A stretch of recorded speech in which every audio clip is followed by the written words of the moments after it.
Mr. Chairman, I move that we take up resolution of both houses number 7 and that the Secretary General and that the Secretariat be directed to read the title of said measure. There's a motion that we take up again resolution of both houses number 7. Any objection? Chair hears none. The Secretary General is directed to read the title of resolution of both houses number 7.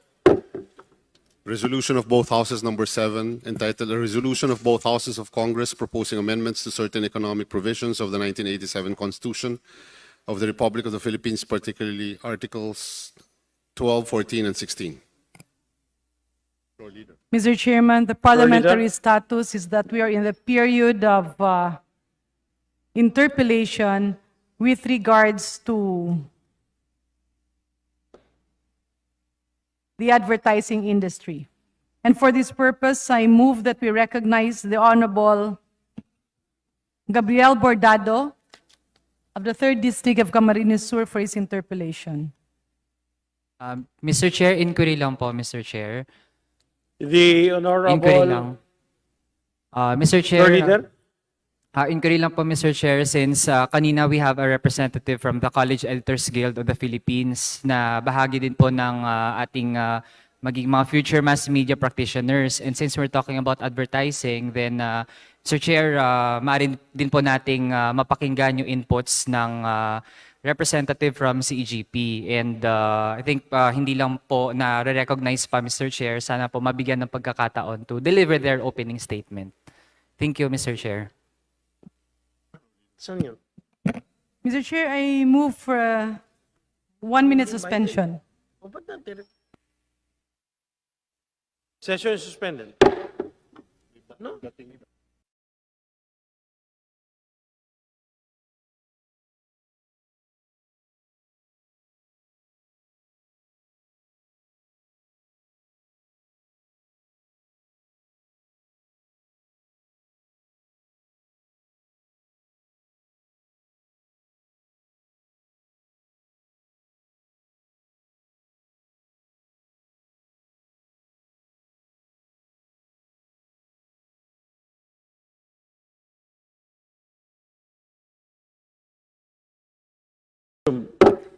Mr. Chairman, Floor Leader. allow me to reiterate my motion to recognize the Honorable Gabriel Bordado of the 3rd District of Camarines Sur for his interpellation.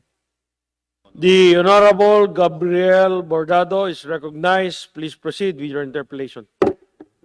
Thank you, Mr. Chairman. Mr. Chairman, paragraph 2, section 11 of Article 16 is amended to read as follows, and let me quote. Only Filipino citizens or corporations or associations, at least 70% of the capital of which is owned by such citizens, shall be allowed to engage in the advertising industry unless otherwise provided by law. Unless otherwise provided by law, the participation of foreign investors in the governing body of entities in such industry shall be limited to their proportionate share in the capital thereof, and all the executive and managing officers of such entities must be citizens of the Philippines, unquote. Let me proceed to my questions. My first question, Mr. Chairman, is with over 50 million Filipinos having internet access and the increasing global trend of utilizing digital platforms across various industries, is the Philippine advertising sector facing challenges in adapting its practices to align with these new digital trends, given the country's status as the leading user of social media and the internet worldwide? Mr. Speaker, Mr. Chairman.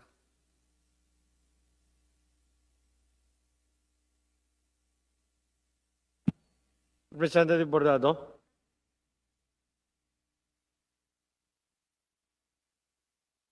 Floor leader. Any of the resource persons who would want to answer the query of Representative Bordado? Any of the resource person, you may do so in responding to the query of Representative Bordado. Mr. Chairman, who are the resource persons in the advertising? Yeah, Mr. Chair, we have actually Attorney Maria Teresa Faustino from DTI. Ma'am, you can take your seat here. And we have Attorney Hularbal, Attorney Rudolph Regef Hularbal from the Ads Standards Council, and Mr. Abdul Mari Imao Jr. from the College of Fine Arts, University of the Philippines. May we request a DTI representative, ma'am, to take the seat in the front. Mr. Chair, may we request Honorable Bordado to reiterate the question?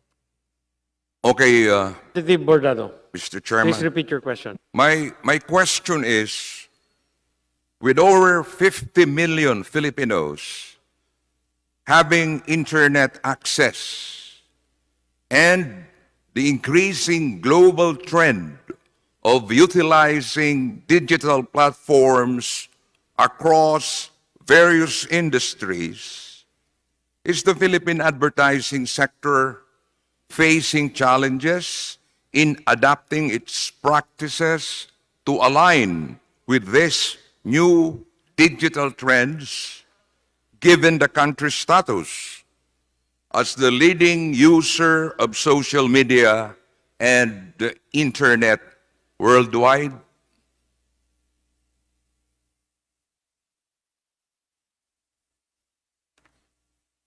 Mr. Chairman, will Yeah, any of the our resource person. resource persons answer my question?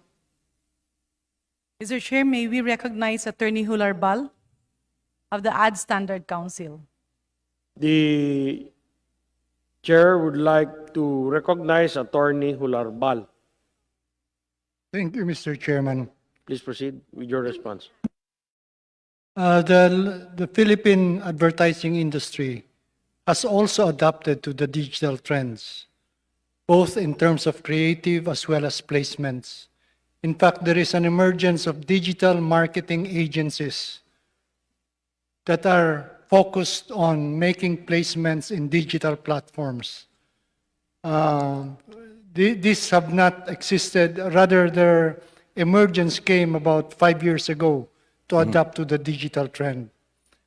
In terms of creatives, the advertising industry has also adopted practices, and this includes providing creative services even outside of the country. So, adoption to the digital environment has come naturally to the advertising industry. Otherwise, they would not exist in this present environment if they do not adopt. So what challenges do we have right now? What are the problems facing the advertising sector? I would say that the challenge is mainly the shift of advertising revenues. The advertising revenues have shifted from traditional media to digital media. So those in the traditional media are challenged by this. They have to cope up with the reduced budget And as far as the advertising industry, again, the shift to digital platforms has become a natural trend because of the demand of the market. So, in other words, you are saying, Mr. Chairman, that the challenges are Not virtually insur- non-existent, They are not insurmountable, Mr. Chairman. not Insurmountable. insurmountable. Okay, thank you. For the second question, Mr. Chairman, foreign investment in the Philippine advertising industry promises technological advancements, innovation, market insights, global networking, developmental opportunities, and crucial infusion of capital.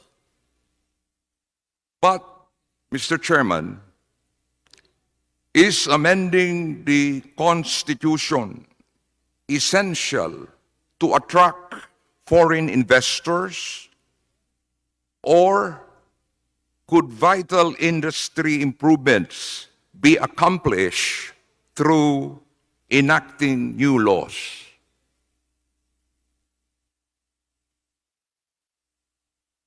Mr. Chair, may I offer an answer? Please proceed. Thank you, Mr. Chair. It is my opinion, Your Honors, that the amendment to the Constitution is not necessary to enable foreign participation in the advertising industry.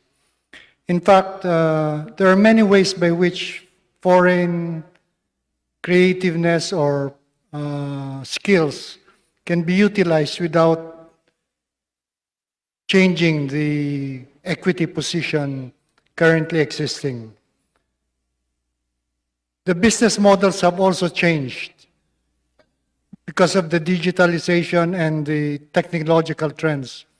Revenues may be channeled to investors in other ways outside of equity positions. So the answer is, it is my opinion that amendment of the Constitution is not necessary. Okay, so in effect, you are saying that there is no need to amend the Constitution insofar as the advertising sector is concerned. Yes, Mr. Chair. Also, given the purpose behind the limitation imposed by the Constitution, the objective is to ensure that advertising content is not against Filipino culture, Filipino institutions, Filipino values, etc. This is content regulation, which can be accomplished even without changing the equity position. Okay. My last question, Mr. Chairman, in its June 28, 2022 ruling concerning Rappler, the Securities and Exchange Commission underscored the significance of sectors like mass media being exclusively owned and controlled by Filipino citizens. The SEC asserted that permitting foreign control might wield influence over public opinion, potentially swaying beliefs to the detriment of the Filipino populace. Given the close association between advertising industry and mass media, wouldn't granting foreign entities greater control yield similar consequences? Mr. Chairman, may I answer the question? Yes, please proceed. Thank you, Mr. Chair. This is a matter of content regulation. And foreign participation in the advertising industry does not necessarily negatively impact on content. There are media platforms is different from content. And advertising content which are against Filipino values, the way of thinking, Filipino aspirations, etc., can be regulated without necessarily regulating the platform, which are media platforms. So even in media platforms, there are content that are foreign. And as long as control of the platform is limited to Filipino citizens, the influence of foreign content might be controlled.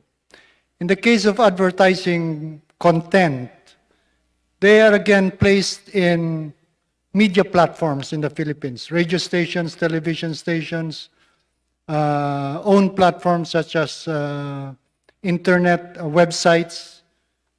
Also, in terms of social media platforms, they're all platforms for advertising content. But there exists in the Philippines self-regulation in terms of advertising content. Also, there is a natural, there's an innate corrective measure in advertising, and that is advertising content that runs against the grain of culture or local aspirations create a negative brand. We have experiences in the advertising industry where an advertising material is influenced by foreign thinking. It does not resonate with the Philippine public, and it creates a negative brand equity. Okay. Thank you. Thank you very much, Mr. Chairman. Thank you very much, Representative Bordado. Floor Leader. Mr. Chairman, I now move that we recognize the Honorable Bong Teves of Party List TGP.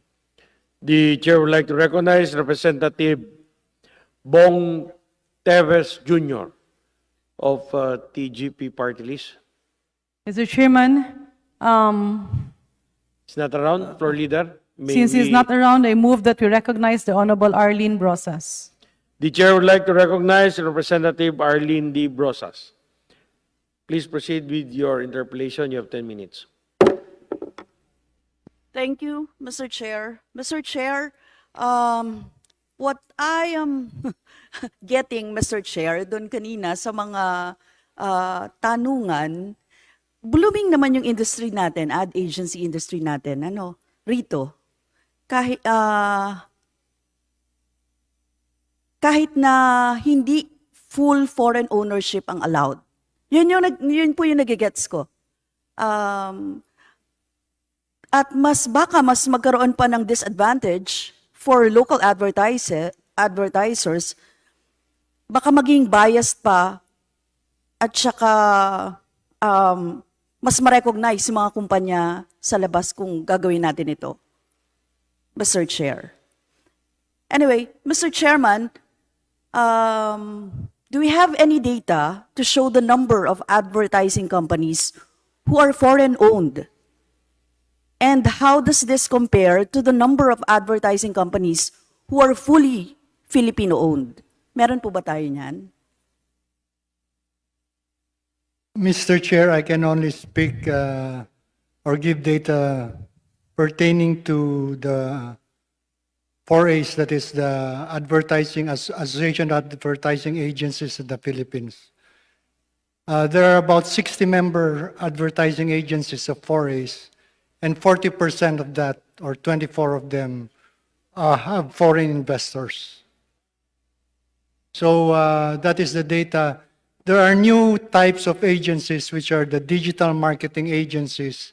They have their own association. Unfortunately, I was not able to get their data.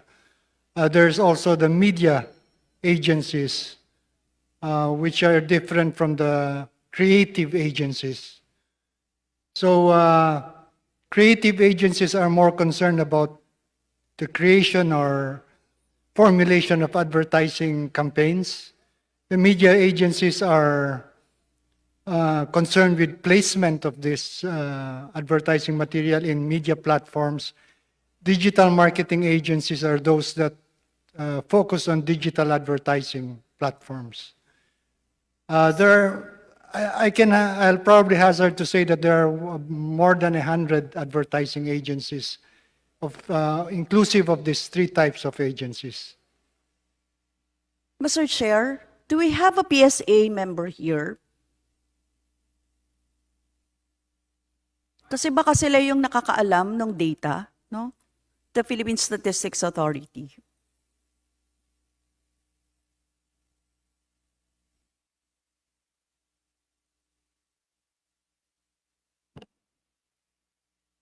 Floor leader, meron ba? Unfortunately, Mr. Chair, for today's hearing, the Philippine Statistics Authority is not around. Not allowed? Not around. Not around. So, Mr. Chair, wala tayo kahit yung basic data nitong ano. Mr. Chair, I would like to ask, sana kung meron din tayong mga creative agencies na pinatawag. Sorry, may the Honorable Arlene Brosas reiterate the question, Mr. Chair? Yes, meron po ba tayong mga creative agencies na pinatawag? I believe you were saying, no, yung media agencies, creative and digital. Yes, Mr. Chair. Unfortunately, they did not come. The agencies intermingle, mean to say, some agencies are creative, that they mix with media. Some media agencies provide creative services, etc. Mr. Chair, I'll endeavor to get the data on how many digital agencies there are, creative agencies and media agencies, and I'll provide them through the COMSEC. Mr. Chair, I believe Mr. Dumdum is also raising his hand. May I request that he be recognized? The chair would like to recognize Mr. Dumdum. Please proceed with your response. Thank you, Mr. Chair. I did want to add some information that might be crucial. Yes, it is true that in the Philippines, we do have a 70-30 restriction against advertising agencies. Now, the truth is, in Singapore and even in Hong Kong, there are what do you call this, advertising companies that are over there, and there are many of them, particularly in Singapore, which actually have a lot of Filipinos working, particularly in the creative side of these advertising agencies. So that means the writers, the directors, the graphic artists, etc. So there's a lot of Filipino talent in Singapore working in the advertising agencies there. And it turns out that these advertising agencies are not only catering to the local Singapore content. They actually have what you call an advertising hub in Singapore. Basically, these agencies there cater to the entire region. Whenever there are advertising campaigns across the region in Southeast Asia or even East Asia in general, these companies make content that is used in the rest of the region. So it's not only for Singapore. And nasasayangan lang ako na imbis na sa Pilipinas na set up itong mga regional hubs na itong mga regional companies that are, these advertising companies that are catering to the region rather than just the Philippines, hindi dito na set up. Na-set up sila sa Singapore. Tapos, nandun ang mga magagaling nating mga creative people sa Singapore. Maganda sana kung dito na lang ginawa sa Pilipinas. Kung wala sana tayong 70-30 restrictions, nandito sana sa Pilipinas ang maraming mga kumpanyang yan. Kasi nandito naman ang mga talento. Nandito ang mga magagaling nating mga writers, directors, other artists, graphic artists, etc. Nandito sa Pilipinas. Ang nangyayari, nandun sa Singapore or even in Hong Kong, nagtatrabaho, nagiging OFW na hindi kasama ang mga pamilya. Nakakahinayang lang talaga. So, Why not change this in the Constitution? Remove these restrictions so that the Philippines, with all its great talent in advertising, in these particular endeavors, the Philippines can become the hub of creative activity that caters to the industry, the advertising industry for the region. Pwede naman eh, di ba? And then we will have more of these really good people here in the Philippines staying with their families. Nandito yung mga magagaling na tao, walang problema. Basta tanggalin natin yung 70-30 na yan para yung mga companies na yan in advertising can set up here and cater to the rest of the region. Yun lang po. Thank you very much, Mr. Chair. Mr. Chair, yes, you're saying something from, ano po ito? You may respond, kindly state your name for record purposes. So good afternoon, everyone. I'm John Ray Luciana, the Deputy Secretary General of the College Editors Guild of the Philippines. I would like to manifest our own research on this particular topic regarding advertising. In essence, actually, we have a very vibrant advertising industry even before. In Chit de la Torre's book, Advertising in the Philippines, it is well documented and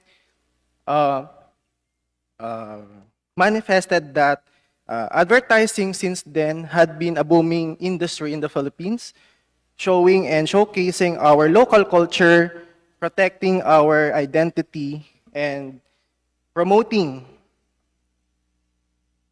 the Filipino name, the Filipino identity abroad. However, with the lack of opportunities that comes with the attack brought by rampant commercialization of industries and at the same time, monopolization of opportunities for advertising, our advertisers have decided to cross the straits and get better opportunities abroad.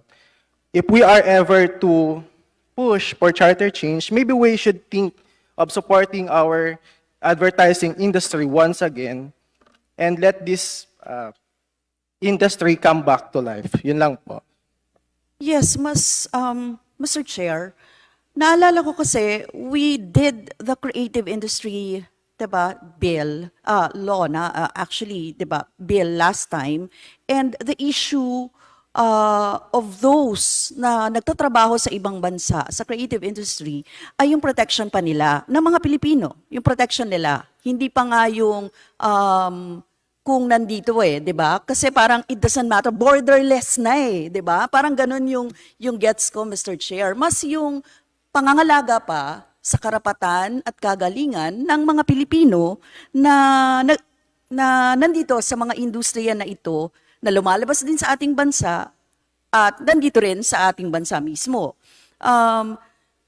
Kaya ko po tinatanong yung very specific, halimbawa, meron bang fully Filipino-owned ad agencies among the top 10 advertising agencies dito sa Pilipinas? Meron po ba kayong, to our resource persons, meron po ba kayong alam? Meron bang fully Filipino-owned ad agency na nasa top 10 advertising agency sa Pilipinas?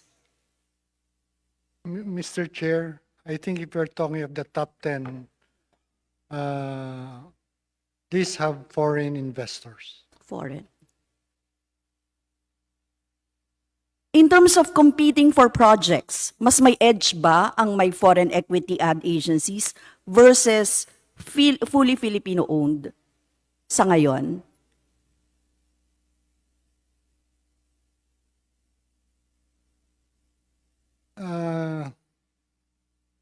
Mas may edge yung full service agencies. And to be full service, usually it entails more capital than yung full service kasi from creatives to placements ang servicing. And these are among the top 10 agencies. Smaller agencies have limited resources and therefore have limited chance of bagging contracts, although they survive. Okay, Mr. Chair, ang hirap lang manghula nang wala kang kahit small advertising agency na magsasabi o magsasalita ng kalagayan ngayon, ano? Parang napaka-broad nung ano, kasi they will attest kung ano yung nangyayari sa kanila, no? Kung meron tayong representation dito, Mr. Chair. In terms of clientele po, are there foreign brands being handled by local ad agencies dito sa bansa natin? Yes, in terms of brands, foreign brands are also handled by by Filipino advertising agencies. However, approvals are done regionally. So these are Nestle's, for the Nestle's, the Nestle? some other foreign brands, Alaska, McDonald's, etc. They're handled locally, but approval usually is regional. Regional? What do you mean by regional? The concept, for example, is approved on a regional basis to align with global trusts. And also the budgets are regionally approved. The allocation per country is determined regionally. So sino pong nag-a-approve niyan kapag may mga ganyan? Basically, anong institution? The advertiser. The advertiser. Kung sa regulation ng ads, sino pong nag-aano nun? DTI? Meron pong mga content regulation ang DTI found in the code of the Department of Trade and Industry, such as advertising that are misleading, etc. But this is internally handled also by the industry through the Advertising Standards Authority. We screen advertising materials. Ano po? Screen? Yes, the advertising industry agreed to create the Ad Standards Council. Ad Standard Council. Meron po ba tayong kayo po yon sa Ad Standard Yes, Council? Madam Chair. Yes, Mr. Chair, I represent the Ad Standards Council, and this is a private organization. What about yung government, DTI per se? DTI has its own department handling advertising content. Likewise, FDA for goods and the advertising of goods that are regulated by the Department of Health. But that is only for goods. Hindi yung intangible. Merong mga intangible sa advertising. You mean services? Oo, digital creations, ganyan. Yes. Even DTI handles that. Meron bang ganon? I think the DTI's code does not refer specifically to digital material.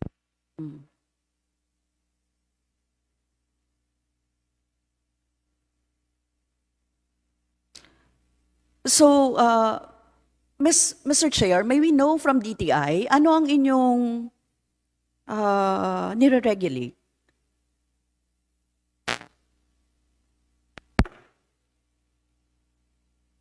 Ayaw. Hindi umaano. Microphone yata.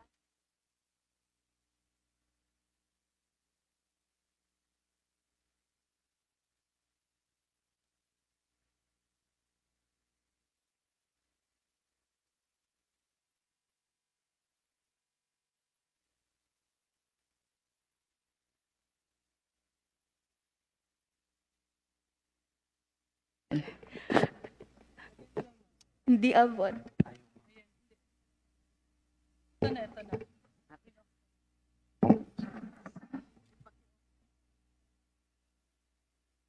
Mr. Chair, with regard to the role of DTI in regulating advertising, I think it is more on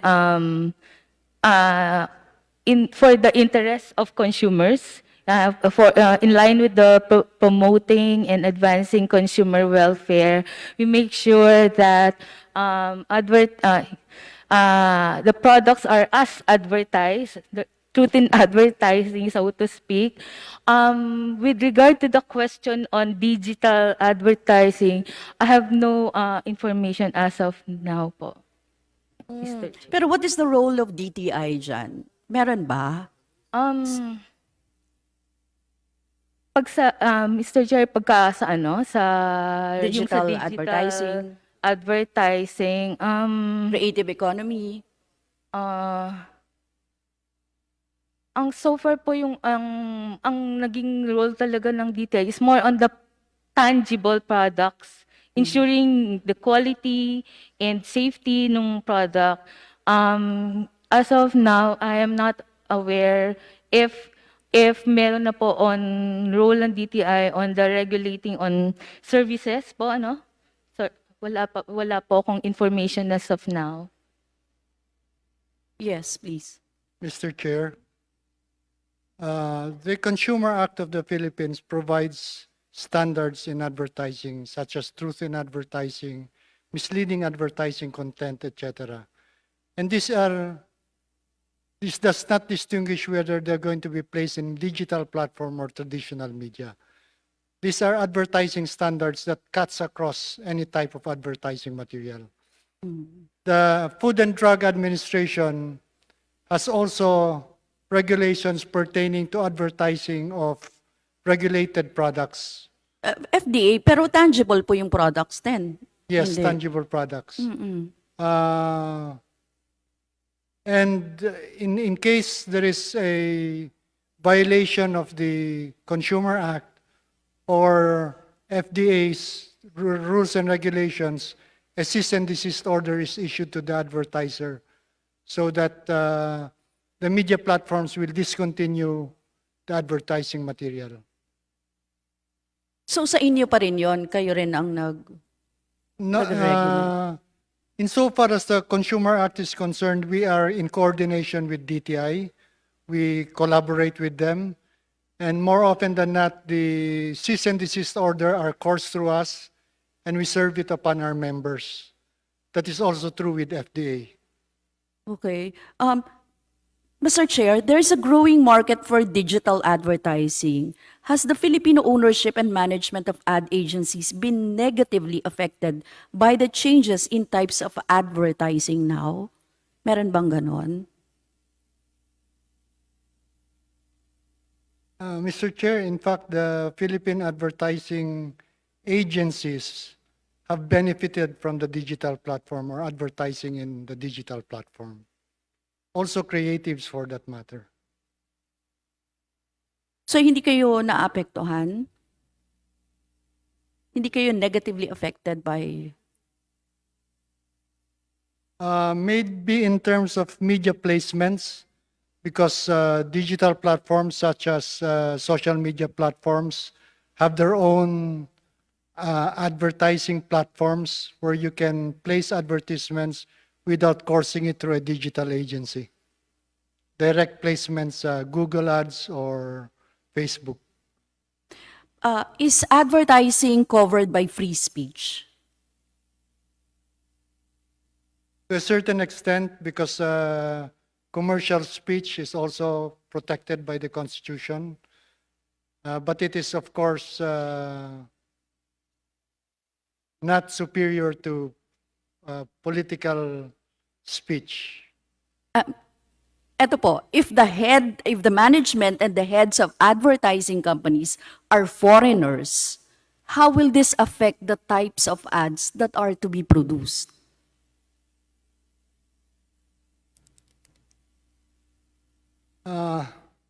It might be influenced by foreign thinking.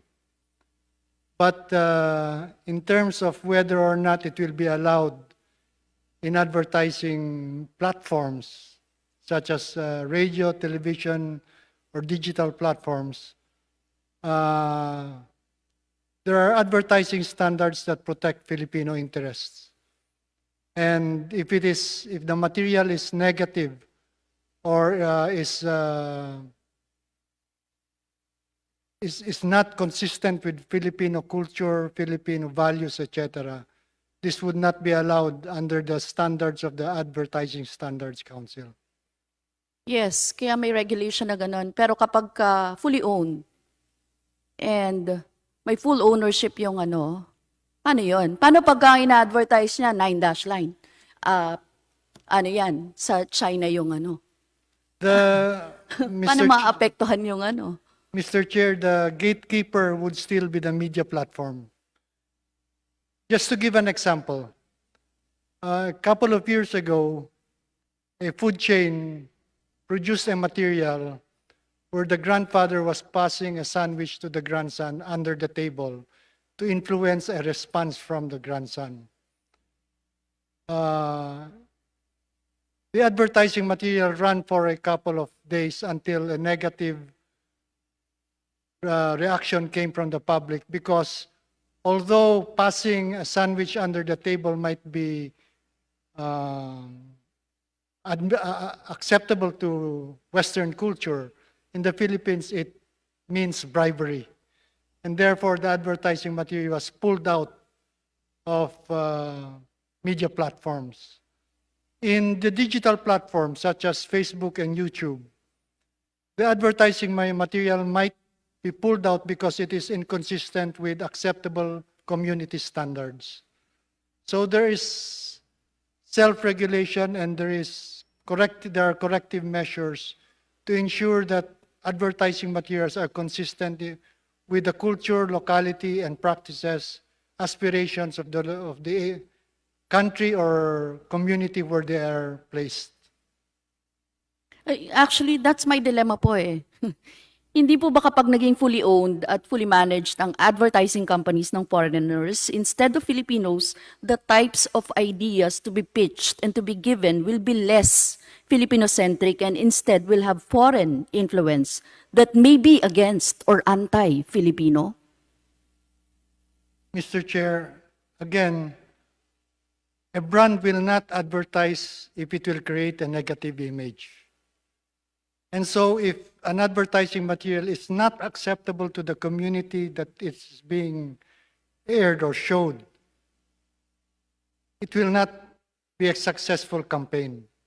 This is a corrective measure that is inherent in the industry, that the objective of an advertising material is to create positive brand value. And this includes respecting the culture where the material is being shown or advertised. Thank you again, Mr. Chair, no? Kasi yung RBH 7, mag-100% ownership siya eh. 'Di ba? So kung hindi na Filipino-owned yun, how will this affect yung advertising dito sa Pilipinas? So kung wala nang restriction para doon, Mr. Chair, we are not advocating a no restriction policy. There should be restrictions that govern the advertising industry.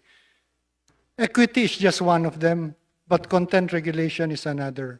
So there are ways to ensure that Filipino ideals, culture, values, etc. are protected without necessarily relating to equity position. In fact,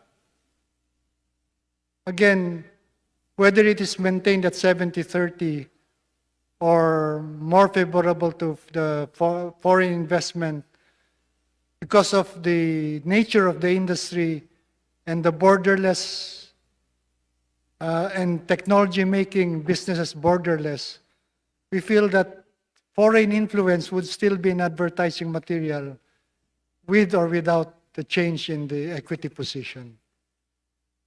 yes, it seems that even if hindi fully foreign-owned or managed ang local advertising, the advertising market of the Philippines, magta-thrive naman siya eh, di ba?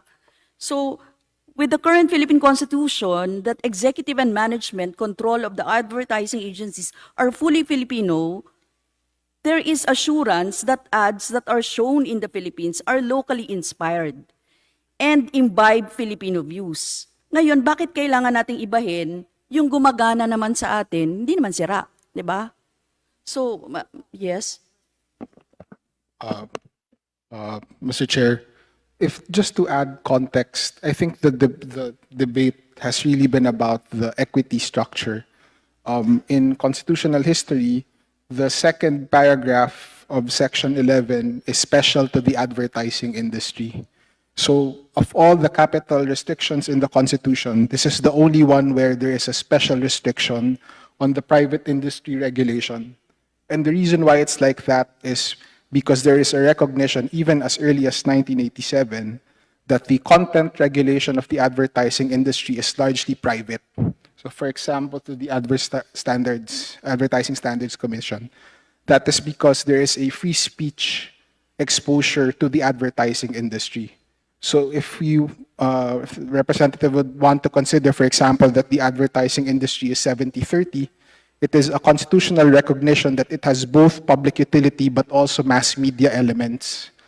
So the focus has been so far on the first paragraph on equity, equally important for the constitutional angle, and regardless of how Congress decides to liberalize the industry, is the limit on participation of foreign investors in the governing body, because that would be, in the constitutional scheme, the only body that can regulate the content as robustly, because there are commercial speech aspects that the courts might not be comfortable with regulating. So in the discussion earlier, for example, with regard to the FDA and to the Consumer Act, the limitation by the FDA and the DTI on those aspects of advertising is very limited to misleading advertisement or to dangerous advertisement.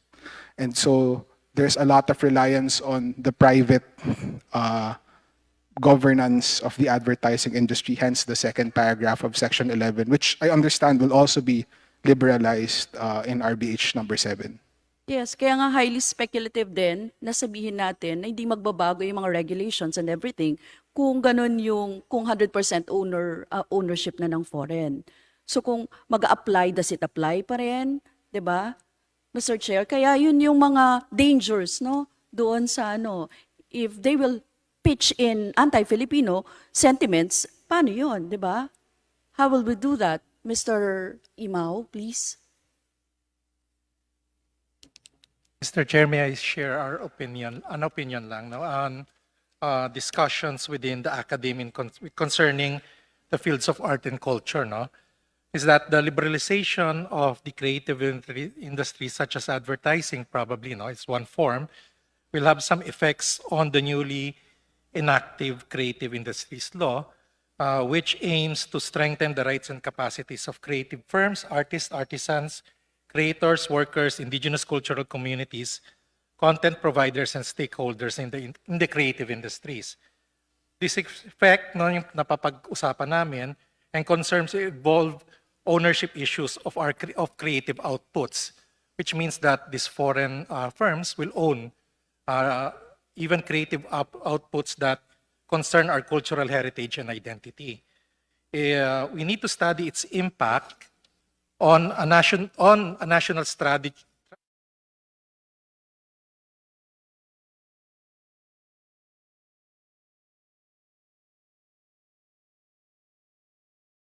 as our product, yung pinaghuhugutan natin, yung sarili nating cultural narratives.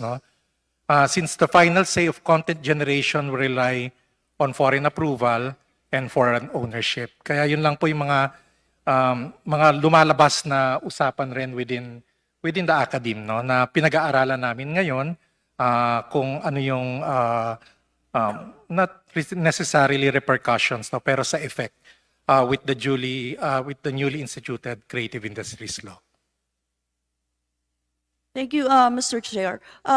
Mr. Chair, gusto ko sanang itanong yung reason, yung reason kung bakit nag-70-30 talaga kasi syempre yung Constitutional Commission naman talaga may reason kung bakit nila yon nilagay. But unfortunately, wala na tayong constitutionalist dito sa body ng mga tinatanong ko. Baka ihabol ko na lang for next yung tanong na yon.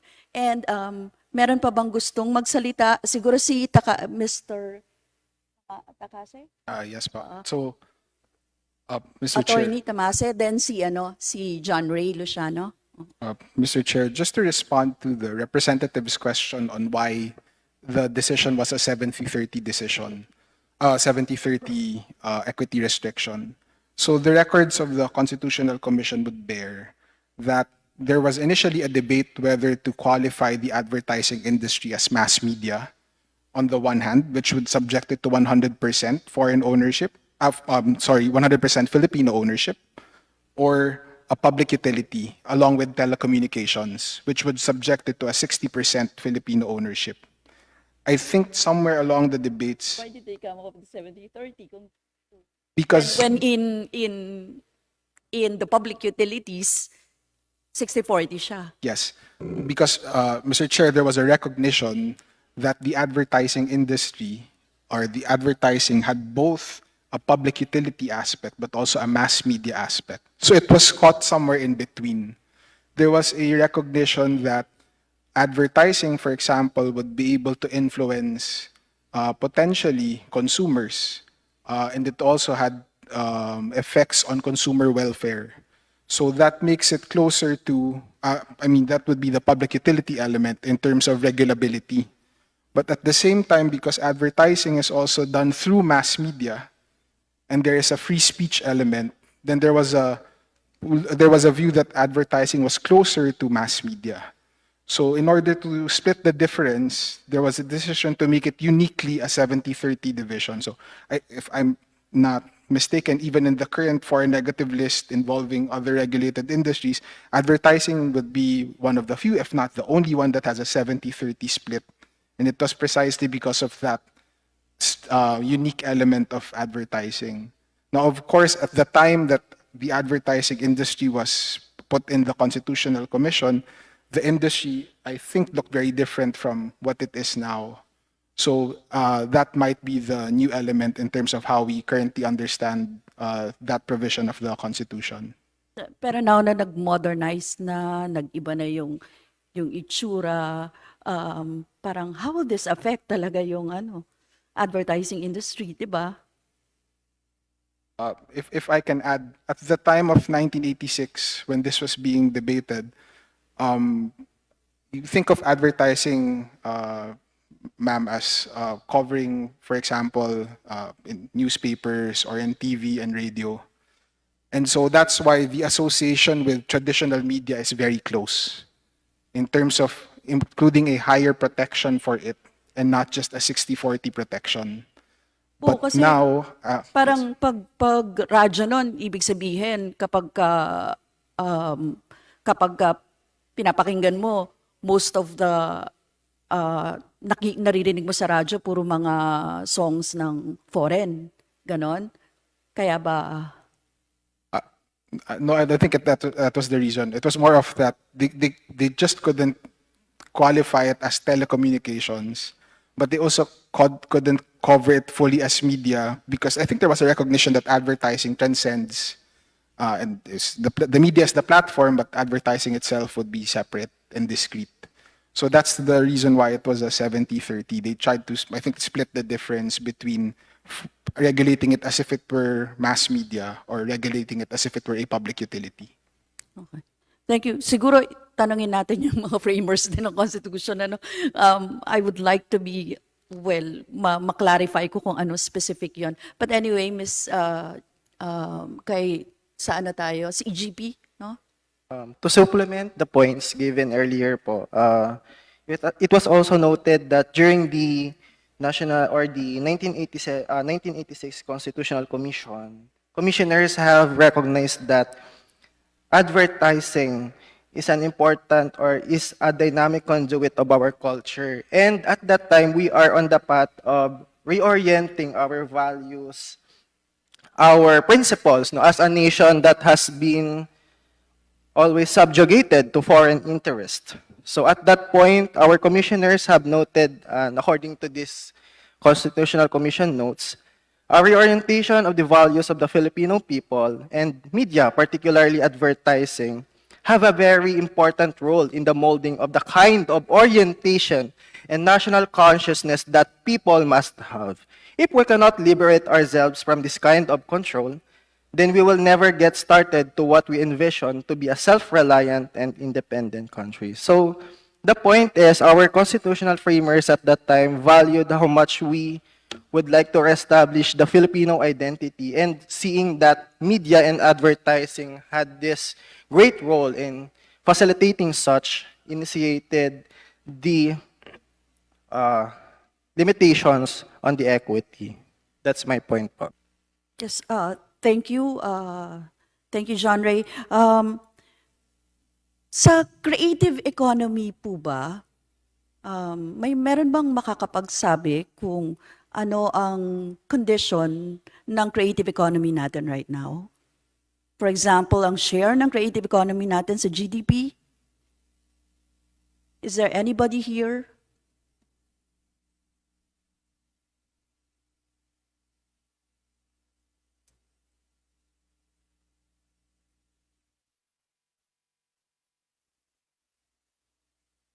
It seems, Mr. Chair, walang sasagot sa tanong ko na yun sa creative economy. Wala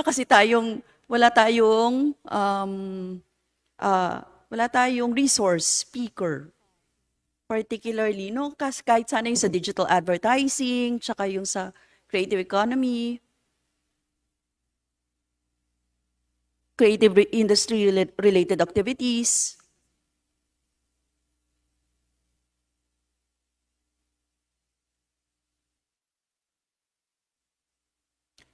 Yes, Ms. John Ray? The PSA states that in 2022, this is the latest data we have seen, it contributed about 7.3% to the GDP po. Yun yung contribution niya sa creative economy. Bumaba. Yes, Ms. Chair. Yes, bumaba. Anyway, Mr. Chair, Mr. Chair, since wala yung ibang, hindi ako maka-expound doon sa ibang mga questions sana na gusto kong tanungin, Mr. Chair, because wala yung mga pupwedeng sumagot sana, just for example, yung small advertising company or siguro yung mga into the creative economy. At siguro maganda ring makausap natin yung na merong nagtatrabaho, no? Nagtatrabaho dito sa creative economy, whether nasa ibang bansa or nandito. Kahit nga Zoom malaman natin anong conditions ng mga Filipino na nandito sa creative economy. Tapos how will this really affect them? Yung 70-30, kung tatanggalin yung restriction, o bakit kailangan pa natin tanggalin yon kung ano yung workable talaga sa atin, Mr. Chair. So, yun, Mr. Chair, siguro that is the last of my question para dito sa advertising. Para sa advertising ownership and management, Mr. Chair. And, okay na. Thank you, Mr. Chair. Thank you, Representative Rosas. Floor leader. Mr. Speaker, I move that we recognize the Honorable Rufus Rodriguez. The chair would like to recognize the Honorable Rufus Rodriguez. Thank Proceed you, with your Mr. interpellation. You have 10 minutes. Thank you, Mr. Chairman. Thank you, Majority Leader. My first question will be to Mr. Dumdum. You have stated that if we don't have this 70-30 equity provision and limitation in the Constitution, it would have been possible that those in Singapore, the other countries, multinational advertising agencies would have located in the Philippines. Did I hear you right on this? Yes, my understanding here is essentially if we did not have these restrictions, these 70-30 restrictions, then indeed the Philippines could have been turned into the headquarters or the regional hub of many of these advertising agencies that are currently using Singapore as their hub. And then if these companies are in the Philippines, then there will be no need for Filipinos to go to Singapore to work or other other countries hosting large advertising companies, correct? That, yes, indeed, the chances of Filipinos having to go to Singapore will be lessened.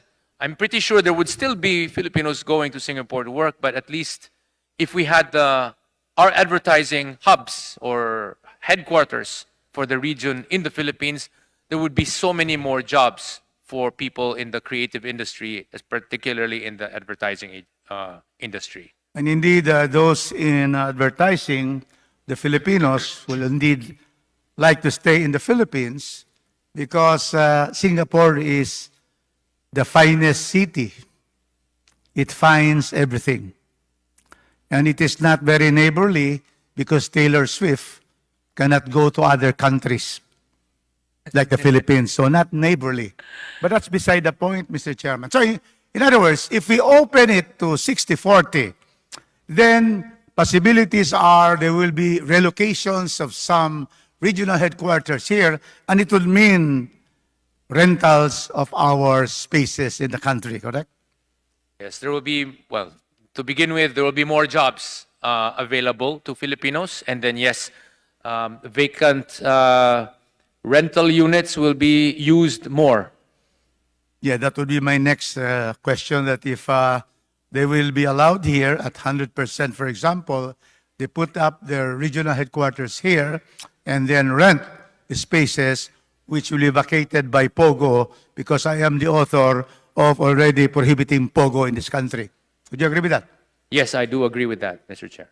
Second, so therefore, if we have them here, then Filipinos who are very much adept into and trained to advertising there will be job creation for those in the advertising industry, correct? That's right, Your Honor. So in other words, there will be quite an opening of our country to have foreign investments as far as advertising is concerned if we lift the 70-40.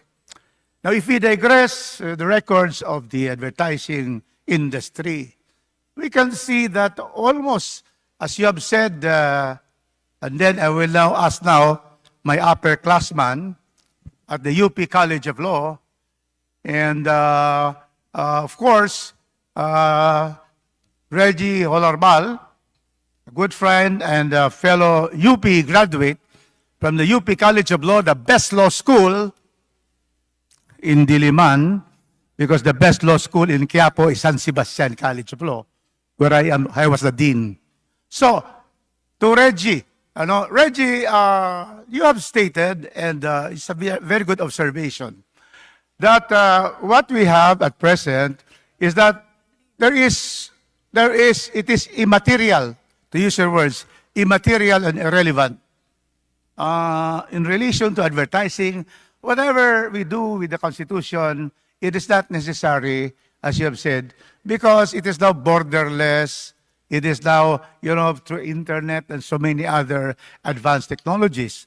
But at the same time, I would like to ask Reggie that if you are able to tell the world that the Philippines is open for business, advertising, education, public utilities, then they would think of being able to invest here.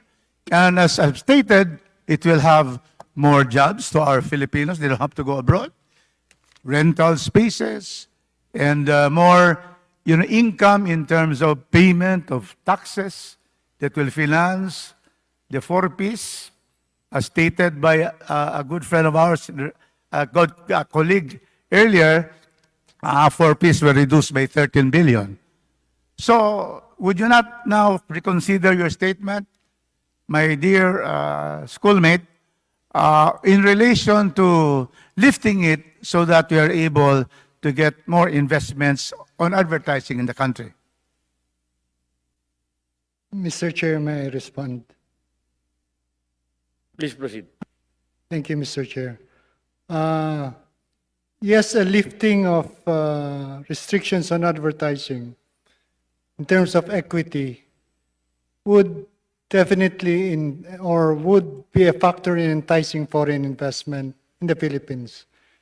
And with more advertising agencies or the growth of advertising agencies, there are collateral businesses that would be improved. It would create more jobs, definitely. But it could also affect the smaller advertising agencies in the sense that they would need to compete more, be more competitive than they are now in order to survive in the advertising industry. But there are jobs that do not necessarily require the presence of foreign investment in the Philippines also because of technology advancement.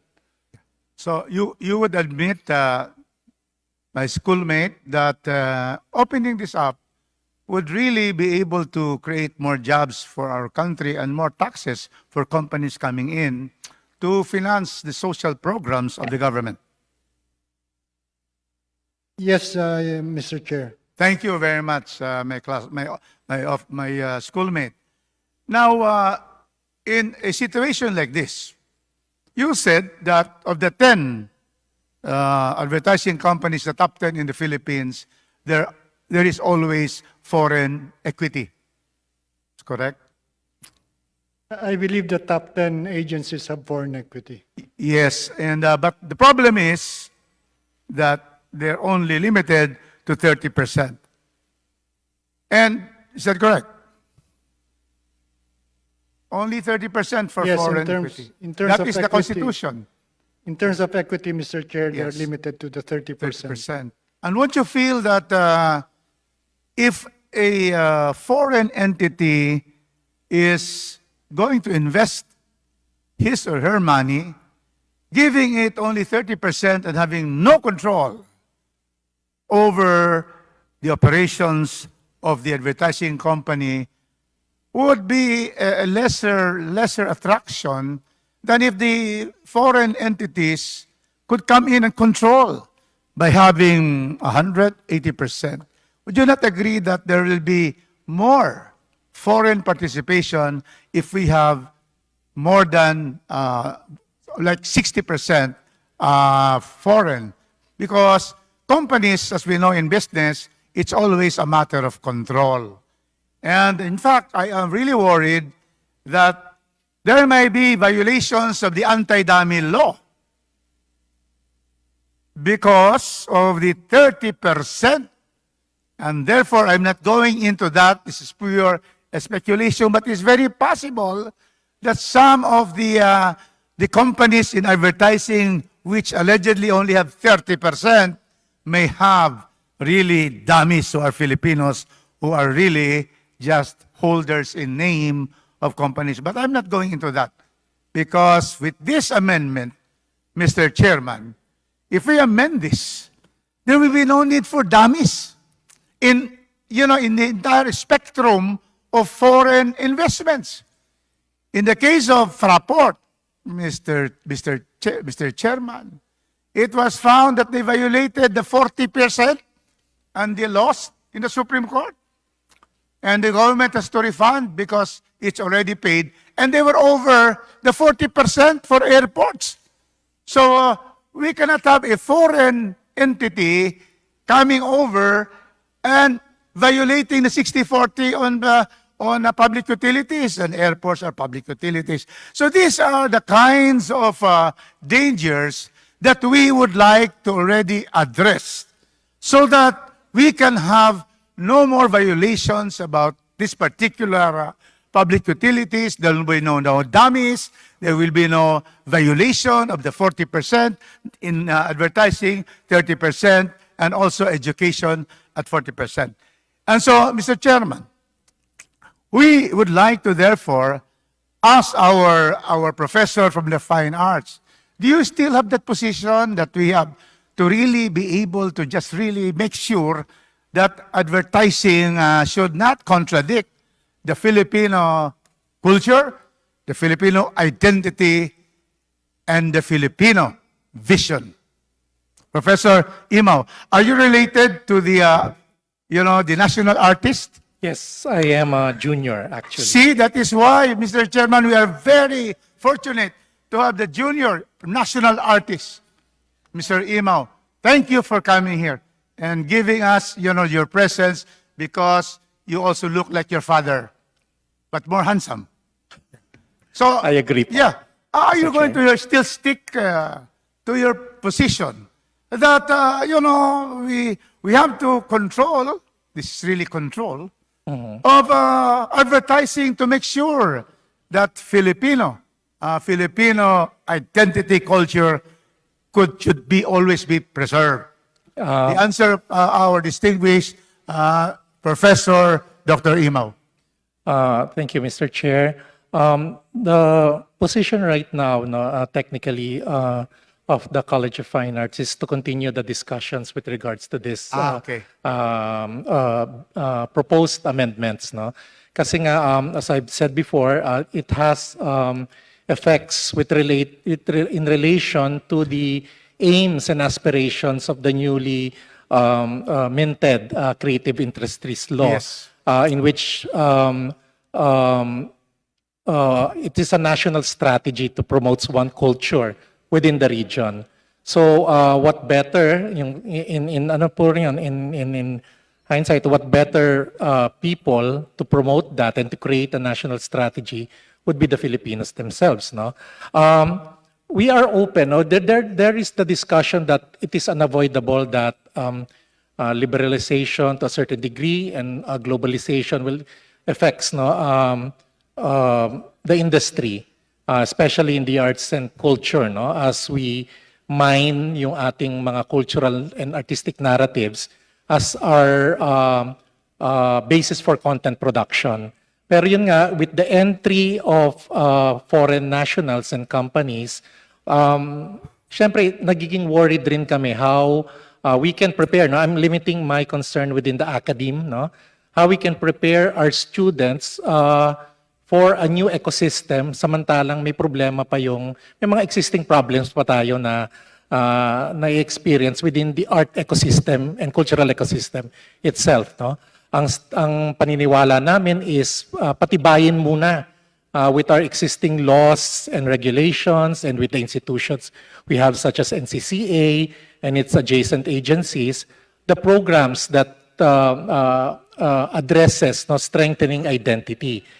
Before we let siguro foreign players come into the picture. Yun lang naman kasi as a word of parang very cautious rin lang kami kasi kailangan rin po naming punan in terms of yung sa academic curriculum namin and programs para maging prepared yung aming mga estudyante sa bagong ecosystem na i-introduce natin. Thank you, Professor Imaw. Is it not that if we open this and there'll be more job opportunities, the graduates of the best college of fine arts in the country, that is your UP Fine Arts, would be able to be easily be absorbed and be able to, work well in the Philippines if we open this.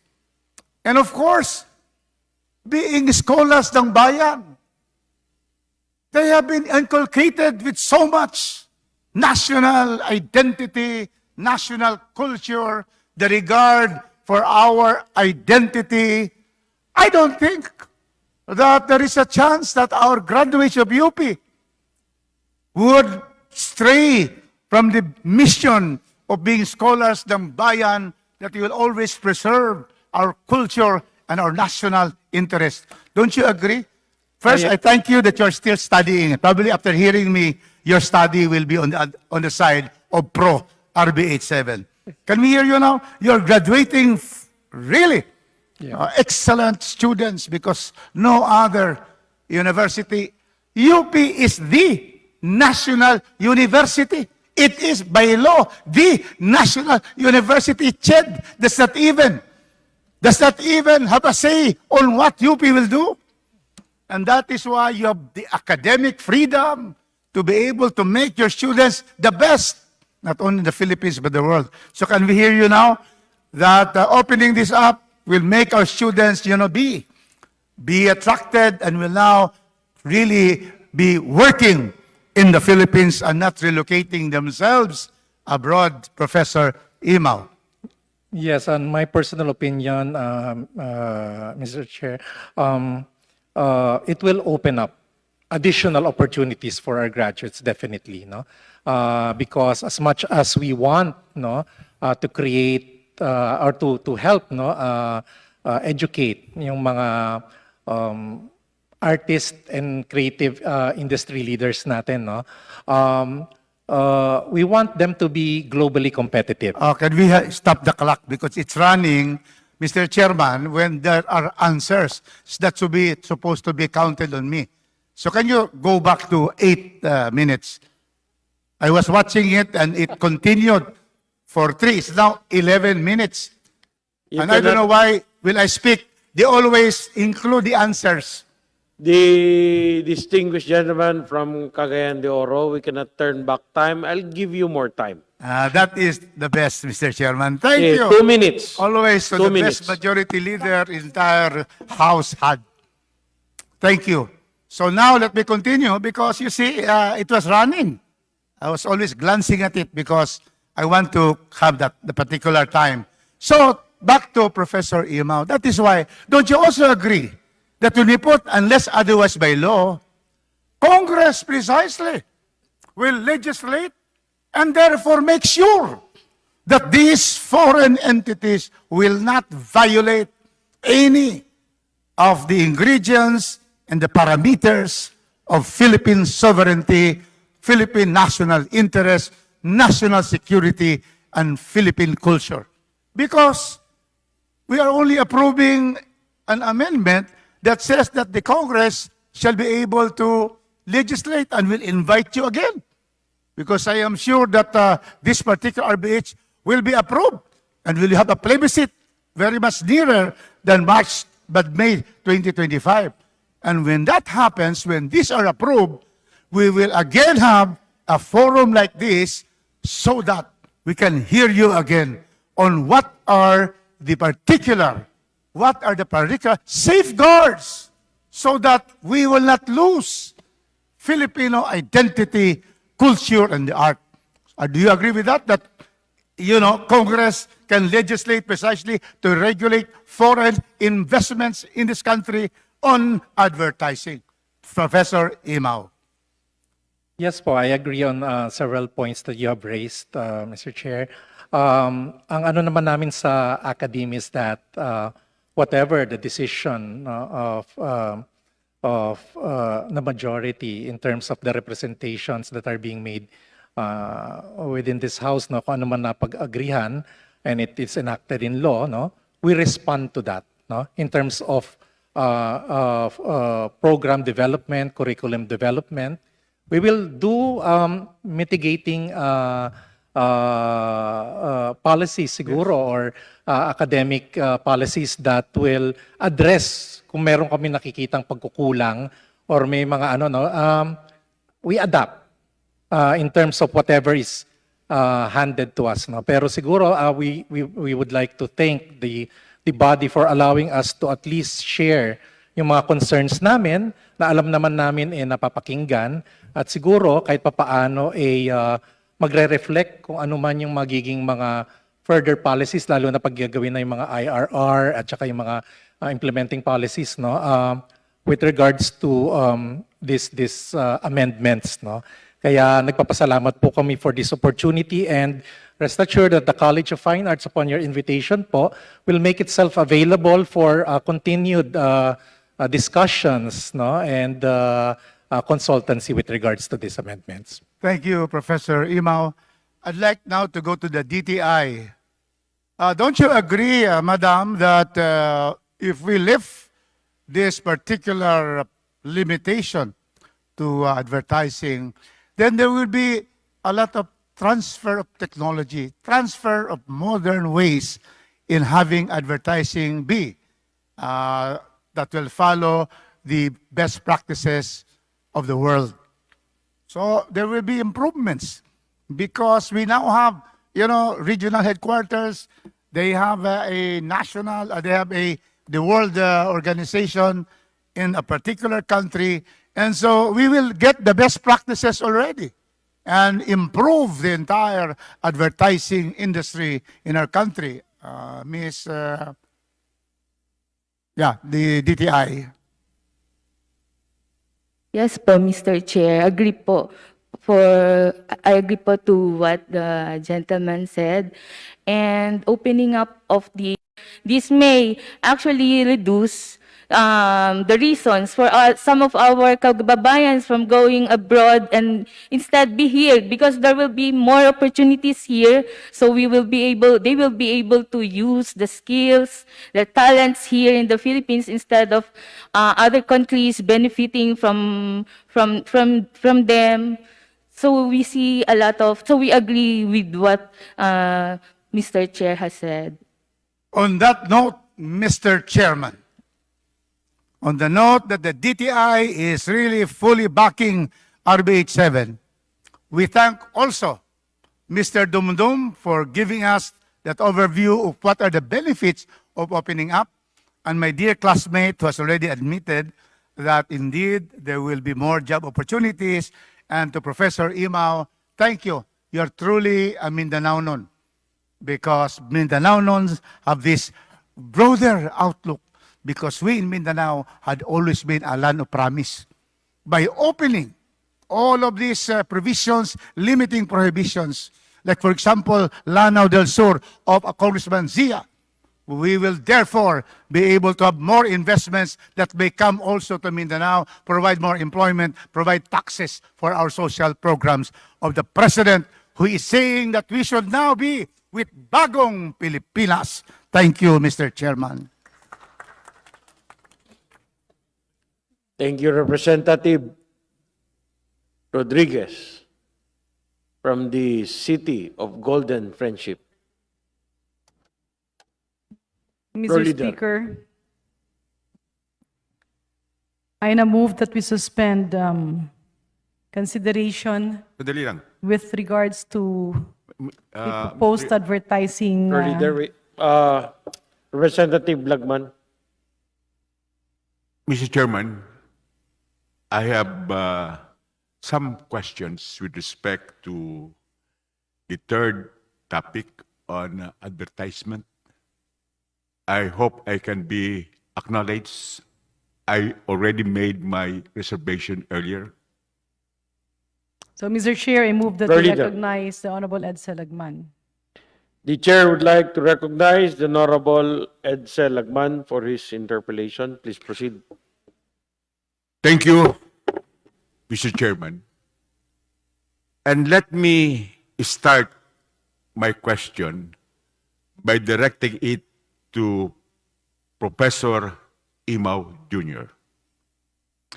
Incidentally, I am a very small art collector, and I have 5 pieces of the works of the national artist Abdul Mari Imao. The question is, are you teaching and graduating students in the creative arts at the UP College of Fine Arts just to be employees of multinational corporations, or for them to establish their own niche in the field of creative arts?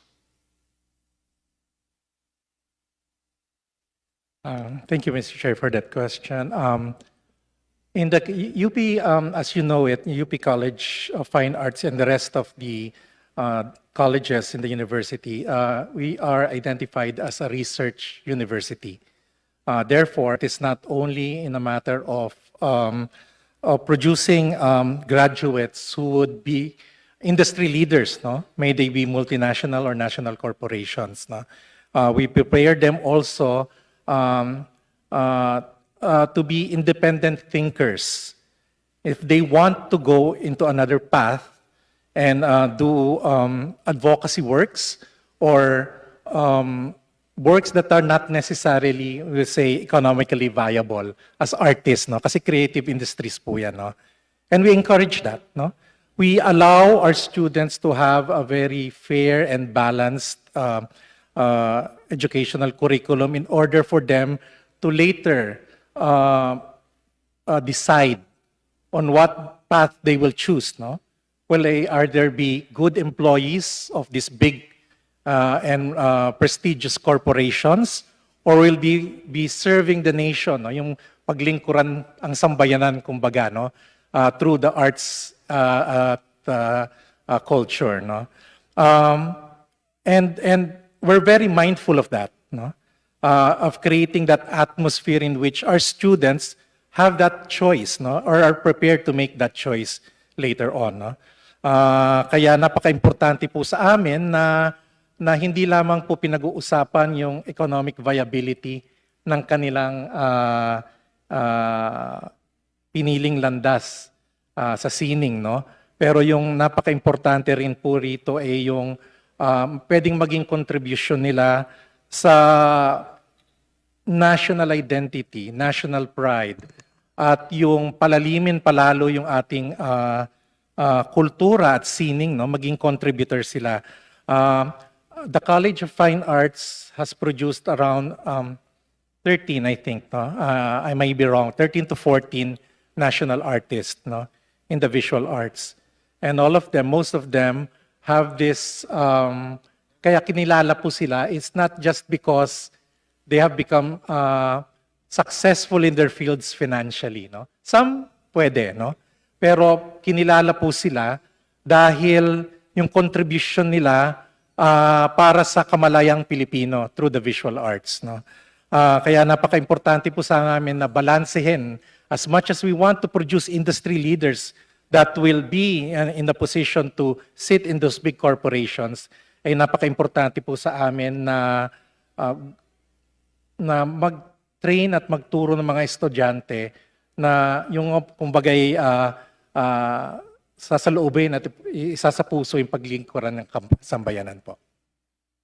Thank you for that answer, Professor Imaw. Now, I would direct my next question to the schoolmate of the Honorable Rufus Rodriguez, who is equally talented like our colleague. I don't think the reason for the 70-30 equity distribution in advertisement was because of just a split between the 60-40 for utilities and the 100% for media. I think there must be some overriding reason why there is this preference for Filipino and Filipino corporations in the advertising industry. Would you tell us what is that overriding reason?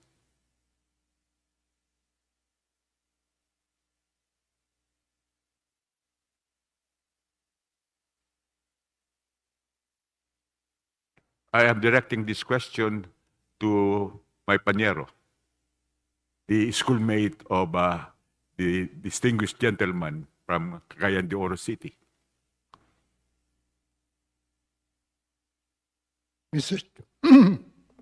May I answer, Mr. Chairman? Yeah, please proceed. Thank you, Mr. Chair. I really don't know why it is 70-30. But the majority control, I believe, was because of the impact of advertising messages on the public. And that is to protect Filipino interests. I think that is well said. Because advertising is a powerful tool in shaping societal norms and values, creating and reinforcing stereotypes, influencing consumer behavior and preferences, shaping cultural values and priorities, and influencing the thought process. So, if this is the invaluable role of advertising, then it must be under the control and ownership of Filipinos. That is the overriding reason why our Constitution provides for a Filipino equity dominance in the advertising industry. Now, I am asking this question to any of the resource persons. Under the present Constitution, how robust, competitive, and profitable is the advertising industry in the Philippines?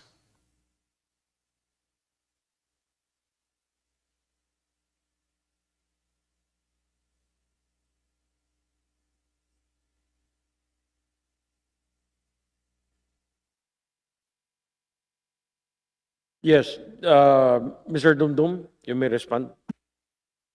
Thank you, Mr. Chair. I think the answer to the question is that the advertising industry in the Philippines at least is able to produce a lot of high-quality professionals who, as I said earlier, end up working abroad at some point. And I think it's because innately a lot of Filipinos are very good at arts and in writing and communication skills. But then, unfortunately, I guess the compensation maybe is not as good as what they would have in countries like Singapore. That's what makes people move over there.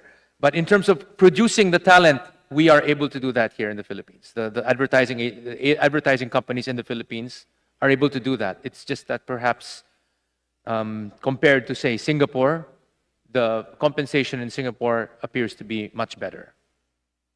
Thank you, Mr. Chair. Mr. Chairman, Yes, that Representative does not Lacson. answer my question. It talks about talents, but I'm talking about the industry. My question is, how robust, competitive, and profitable is the advertising industry in the Philippines under the present Constitution? To my mind, under the Constitution, the advertising industry in the Philippines is robust, competitive, and profitable, even with a 30% equity from foreign investors.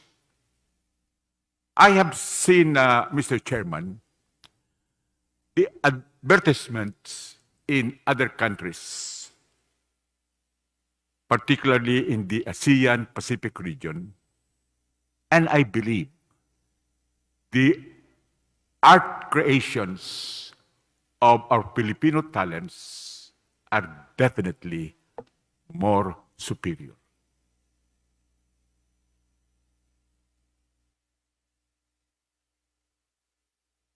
There are many modalities and modes for foreign advertisement businesses to participate in the Philippine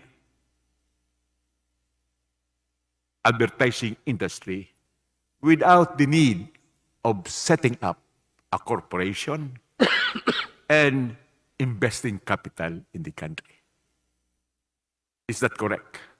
I direct this question to, again, my compañero. Mr. Chair, that is correct. Equity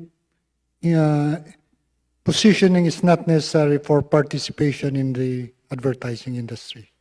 Thank you for that answer. And I would reiterate what you have said earlier, that there is no need to amend the economic provisions in the Constitution with respect to the advertising industry. Thank you, Mr. Chairman. Thank you, distinguished resource persons. Thank you very much, Representative Lagman. Floor leader. Mr. Chairman, may I now move that we suspend the deliberation insofar as proposed amendments on Article 16, specifically advertising industry is concerned. So moved, Mr. Chair. There's a motion to suspend deliberation on The advertising industry, advertising. Mr. Chair. Yeah. Any objection? Chair is none. Motion is carried. Floor leader. Mr. Chair, I now move that we resume consideration of the proposed amendment specific on the education sector. And this pertains to Article 14. And for this purpose, I move that we There's a recognize motion to take up amendments on education. Any objection?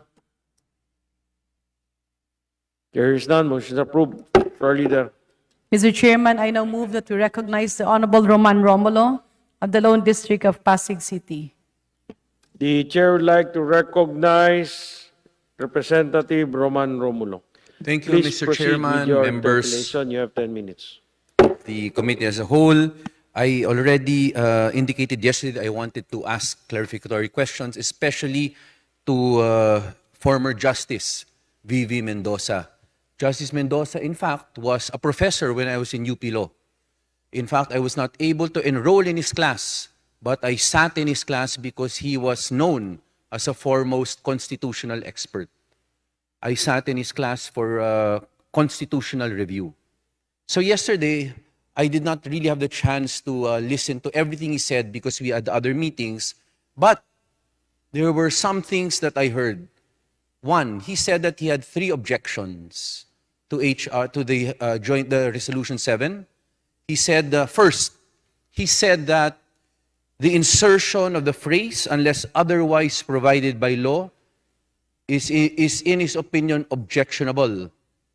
I know he's not present anymore today or this evening, but I know that he has a representative, and I had asked earlier if the representative is familiar with what former Justice Mendoza had stated earlier, and if he's familiar with, if that is correct, if that was the stand yesterday of former Justice Mendoza. Mr. Chair, if I may. To clarify, Congressman Romulo, I'm not Justice Mendoza's representative, but we've worked recently and quite familiar with the argument that he's making.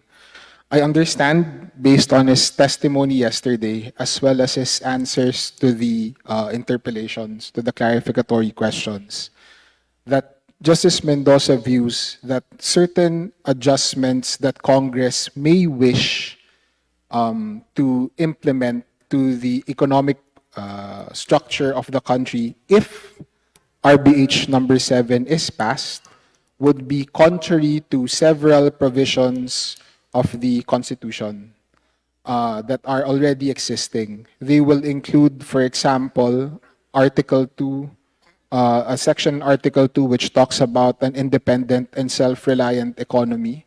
They will include certain Attorney similar... Paulo, I will go to that. But the Yes. first point that he mentioned was the phrase, unless otherwise provided by law. Did I hear that correctly, or I misheard that? That is not objectionable to him. No, to be very clear, that section is objectionable to him. To include a phrase, unless otherwise provided by law. Yes, in the particular provisions of RBH number 7, because that, as I understand from his testimony yesterday, would constitute a 4th mode of amending the Constitution. And that's an amendment by Congress to the legislation that will be produced from RBH number 7's provisions if they are so engrafted into the But Constitution. Attorney Paulo, currently, Section 14, Article 12 of this Constitution already provides a similar phrase with respect to the practice of professions. It has a similar phrase already. So the fact that it is already in the Constitution right now, he's saying that the Constitution now in that particular article is unconstitutional. Congressman, But am I correct? Is a similar provision or similar phrase already present in the current Constitution? Mr. Chair, if I may. Yes, there are not only this provision in Section 12, but there are several bylaw provisions in the Constitution. Correct. If it is already there in the current Constitution, then that is why I was wondering why he would object to the same phrase when it is already existing. Anyway, I think we should be clarified later on that. Second, he was mentioning Article 2, Section 19 about self-reliant must remain in the control. To be clear, Mr. Chair, so that was just how I wanted to illustrate the logic behind Justice Mendoza's objection to the unless otherwise provided by law provision. So, as I understand it, in his testimony, some of the measures that Congress would pass to, for example, liberalize the economy would run contrary to Article... But that is hypothetical. That is a hypothetical. All right, that's clear. So it is not unconstitutional per se, but it is a hypothetical thing. He's just giving us some reminder. As I understand Correct. it, sir. Next, the last thing. He also cited Marbury versus Madison. In fact, before I go to that, there was also a statement that he said that if we are to amend using this particular resolution, he said that it must be by Congress in joint session assembled, the vote of each house to be counted separately. Yes. I was looking through the Constitution. I could not find that. So where did he get that? Okay. That is his interpretation? Or is it actually in the Constitution? Mr. Chair, if I may.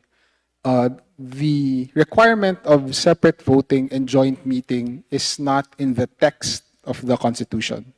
However, Mr. Chair... But aren't we just supposed to read the text? Isn't that statutory construction? That is exactly what we should follow. Has the Supreme Court ruled on this particular matter? Are you aware? Mr. Chair, in constitutional law, sir, the belief of many professors is that the Constitution goes beyond the text. The text is the primary skeleton, if I may use that But analogy. as you said, the belief, and meaning by the belief, it's an opinion. My question now, has this already been brought to the Supreme Court? Has the Supreme Court already ruled and said that this is the way this is supposed to be interpreted? Mr. Chair, not before the Supreme Court. Not before the Supreme Court. So it is still open to many interpretations. Yes, sir, Yes. including Yes, those... both, all interpretations. Yes, Attorney sir. Paulo, next, for education itself. Earlier it was asked, what was the reason behind the equity restriction? What was the ratio? Why did the framers decide to put a restriction? Mr. Chair, if I can quote from the deliberations of the Yes, 1986... from Commissioner Gascon, I suppose. Yes. The passage from Commissioner Gascon is that the basic principle that we would like to assure in this Section 2C, which is now Section 4.2, is that educational institutions play a role in instilling values and consequently the molding of public opinion. So basically the intent when we speak of educational institutions being wholly owned by Filipinos is that in the rearing of Filipino citizens, Filipino values are encouraged, which are elaborated in Section 2A. That is correct. He wanted to ensure that, to instill Filipino values. When was this again written? 1987. It's a 1987 Constitution, correct? Yes, sir. And when we read laws or even the Constitution, we must contextualize it. Is that correct? Meaning, during that time, technology was not yet present. In fact, we did not have Wi-Fi at that point in time. So the reason in fact, for the equity restriction, which is actually to instill Filipino values, may no longer really be present anymore because with social media now, there is so much influence that any Filipino, any citizen can actually be influenced. Is that fair to say? Sir, if I may give Is that fair to say? I think it is fair to say. Yes. By the way, this particular provision in 1987, was this the first time this was introduced in our Constitution? Was it present in the 1973 Constitution? Yes. It was. That is correct. What about in the 1935 Constitution? On the education provision, sir, I cannot recall exactly, but I'm certain that it was in 1973. In 1973. And again, the circumstances in 1973, 1987 are far different from the environment that we have right now. Right now, there are many influences, including social media, YouTube, and all that, and many other in technology. I think that is fair for us to say. So, Attorney Paolo, thank you very much. There's also a CHED person that is present. Yes, Mr. Chair. Yes. But before of it, I will go first to DepEd. I think Yusek Omar, clear naman sa usapan namin ni Attorney Paolo. This provision, it was not only contained in the 1987 Constitution, but in the 1973 Constitution. Are you aware of that? Yes, Mr. Chair. Yes. Earlier, you responded to a query that you are now instituting a matatag curriculum and that you need 20 more years. But 1973 pa, meron na tayong restriction. How many years from 1973 to 2024? How many years have passed?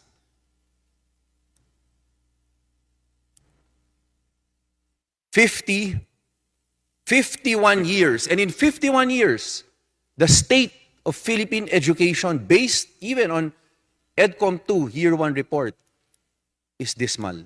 Do you agree with that?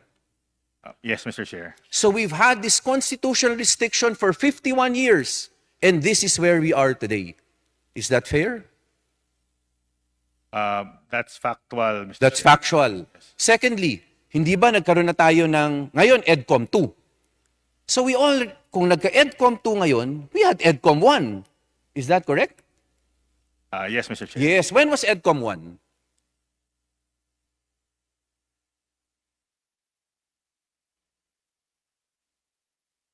We believe 1991. Yes, that's correct. You said, in fact, if you read the report of EDCOM 1, most of the priority areas identified at the beginning of EDCOM 2 were actually already taken up in EDCOM 1, and they had suggestions on what to do. But then here, we are still in the same boat that we were in at that point in time. But now you're telling us you need more years in order for us to ensure quality education, despite the 51 years that passed, despite the EDCOM 1 already having all these reforms in mind. And reforms were done. But then we still are in this, probably not, baka in a worse boat, in a worse situation right now. So now you want another 20 years. Mr. Chair, if I may. Of course, yes. Yusek. I apologize for the statement earlier. The matatag curriculum being implemented is a K-12 curriculum. And what I really meant to say was from the start of the kinder, grade 1, grade 4, and grade 7, which was piloted last year and up for implementation now, it will have to go through the whole 12 years for full implementation. But we are by no means saying that we will wait for 20 years, Mr. Chair. We expect to have incremental improvements, definitely, as we are addressing the education problem on several facets, as I started discussing, and that the chair is very aware, as we have had many hearings, Mr. Chair. In fact, Yusek Omar, no?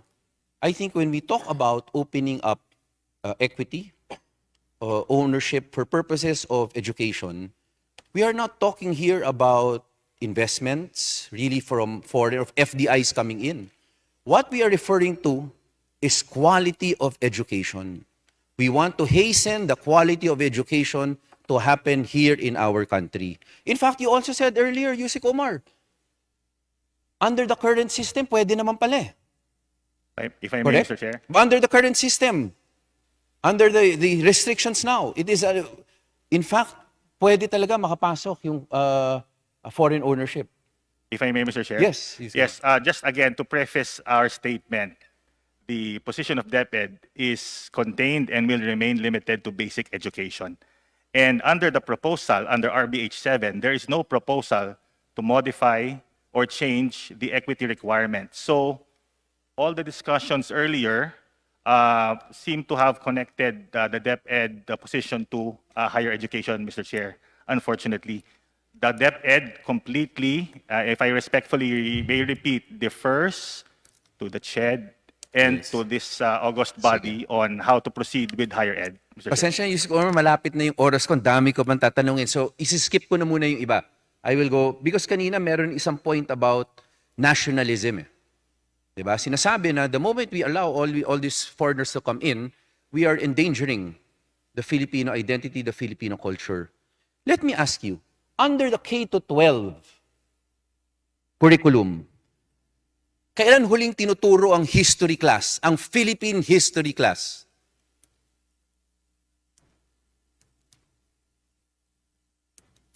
Grade 4 or grade 5? In fact, may pending bills before my committee asking that Philippine history be returned to junior and senior high school kasi tinanggal ng K-12. Sino ba gumawa ng K-12 curriculum? Pilipino. Tayo rin. So again, let us not use nationalism because we ourselves, under the K-12 curriculum, had actually removed the Philippine history. Do you confirm that? I mean, sa senior high school, may Philippine, junior high school to senior high school, under the K-12 curriculum. Under the K-12 curriculum, may Philippine history pa ba?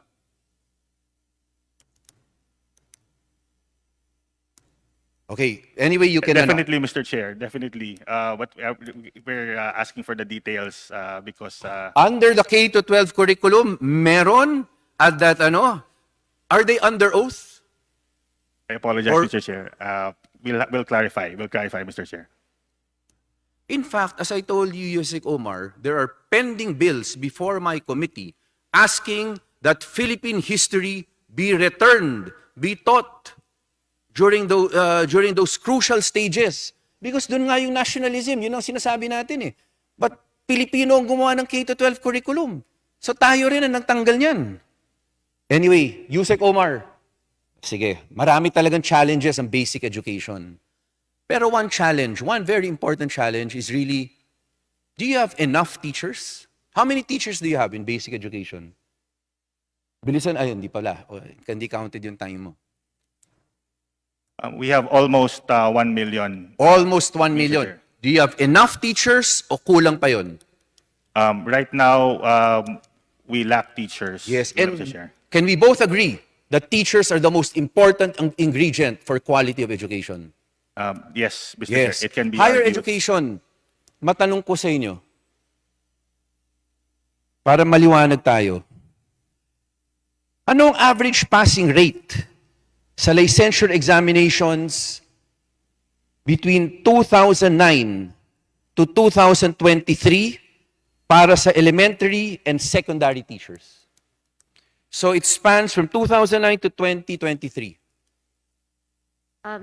Mr. Chair, for secondary education, for between 50... That's 50 not to true. 60 I'm telling you, we have the report. Please double check. Yes. Between 2009 to 2023, what is the average passing rate for elementary and secondary teachers?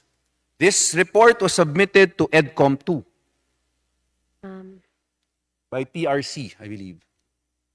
Mr. Chair, if I remember, it's between 40 to 50 po, Mr. Chair. Let me make it easier for everybody. Between 2009 to 2023, the passing rate for elementary was 33%. For secondary, for the licensure examinations, it was 40% passing rate. So do you think there is much improvement to be desired in our teacher education programs? Ma'am.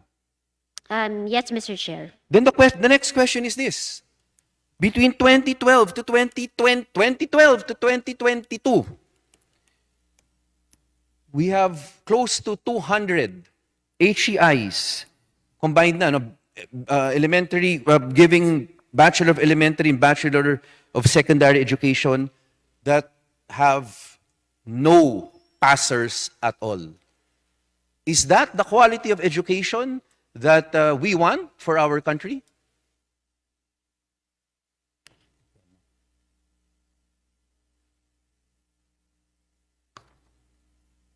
Yes? Yes. That's what we want. Yes, Mr. Chair. That's what we want. No, Mr. Chair. We confirm that in our review of the statistics from the PRC, Mr. Chair, there are more or less the ones that you have mentioned, 200 institutions which have not which have very low let passing rate, Mr. All right. Chair. I have more questions but wala nang time. Dinabad, very quickly. Dinabad, you keep on mentioning the transnational law. Is that correct? Yes, sir. What basically does what does this allow? Does it allow foreign schools to establish 100% subsidiaries here or a university or a college here? No, sir. Exactly. What does yes. it say? It says has that to they can- have a local partner. Yes, a local Correct. partner. So parang Filipino-owned. linkages lang rin. Di ba? Yes. Pangalawa, na-mention mo kanina, you send teachers abroad for further studies? Yes, we do have. Yes, Your Honor. you do send. So, again, the saying, what is sauce for the goose is sauce for the... But again, ayaw natin maniwala doon. Ano? Teachers lang ang pwede na may foreign. Ano? But again, let me mention this. This is not for foreign direct investments or anything, from my point of view. From my point of view, we want quality education. As much as we can get good universities to come in to provide that, to improve the passing rate, in fact, and for our teacher education programs. Do we not agree on that? Yes, sir. We do love So to... primarily, di na ba't pasensya na, wala na akong oras eh. Naka-time Oo nga eh. expired pa nga eh. Let me Sige just, po. so ibig sabihin, yung primary concern lang po ninyo, and I hope I do not offend you or anyone, is really it's an economic issue. Not necessarily, sir, if I may answer. Why not What necessarily? we just want is that there is no reverse discrimination, that if you were to allow foreign investors here in education, that we will not be unduly prejudiced in the sense that there will be reverse discrimination against Filipinos and in favor of these foreign investors. How? Your Honor. You will still be there. You've had since 1973. You've had a monopoly since 1973 up to today. 51 years. Is that not enough? And then suddenly now you say that you will. How will you be prejudiced? Your Honor, in the sense that, in fact, the CHED chair yesterday Yes. suggested additional incentives to entice the foreign universities to come here and establish campuses. Now, our point is that, will they now be allowed to own land? Okay. Secondly, what about the incentives? Will we be given the same incentives as that given to the Now I foreign understand, investors? Dinabad. And What you are saying is that per se, the opening up of higher education institutions to foreign ownership per se is not actually objectionable to you. What was objectionable was what the CHED chair said, that that they should be given additional incentives and things like that. Is that correct? we're saying that we are very concerned and therefore at this point we object. Why? Yes, again, for the reasons I the already only s- reason that I can get from what you're saying since yesterday and the whole afternoon, Yes, it's an sir. economic thing. Yes, sir. Okay, Not so at only least we're that, clear on but the that. fact that there is also a lack of parameters on allowing them to come in. In But fact, that will be, I again, pointed out as regards academic freedom, if the foreign university were to be allowed to come up with a curriculum that would deter us from teaching Filipino values. Because if you do not make those parameters, sir, then but they you've had could. 51 I'm years. just talking about the possibility, sir. Possibility, Yes, sir. hypothetical rin. That is why I'm trying to warn this body that if at all they make those parameters to make it equal. Yes, but I fully agree with you. I Yes, think we sir. should not give them more than what we are giving any local university. But per se, just the opening. My only question was really just the fact that we will open up ownership of HEIs. That is solely what is for me. But what I was asking, with respect to incentives, I think the local university should get more. The local college should get more. But I'm just saying, just to allow them to be able to establish more than what they are allowed right now in terms of ownership. That is Well, sir, I am just raising our serious concerns and letting you know that at this point we object. yes. Thank you very much, Thank Your you. Honor. Sorry, Mr. Chair, I know I'm past my time, so I will just wrap up with just one point because EDCOM 2 seems to be referred to many times. And just to avoid any misimpression with respect to the stand of EDCOM 2 with respect to ownership, at the very beginning of EDCOM 2, the the opening up of HEIs only was identified as one of the 28 key priority areas that EDCOM 2 will take a look at.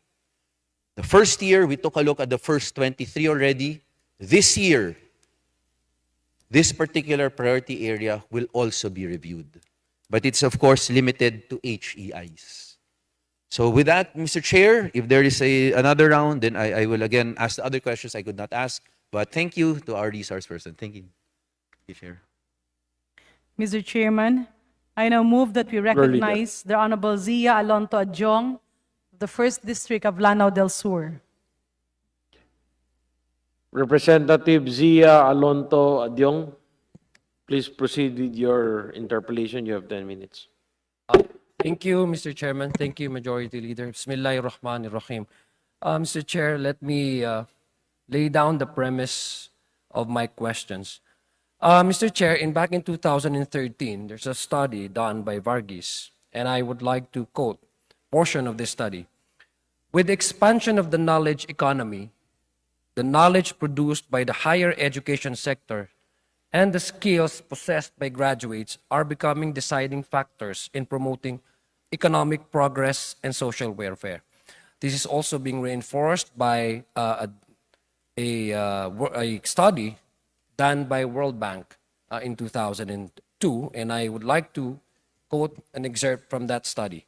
The globalization of production demands that standardized skills and training meet global standards, irrespective of location. Many of these skills and competencies are developed predominantly at the post-secondary level of education, unquote. Mr. Chair, I'd like to ask CHED, are they aware of these studies?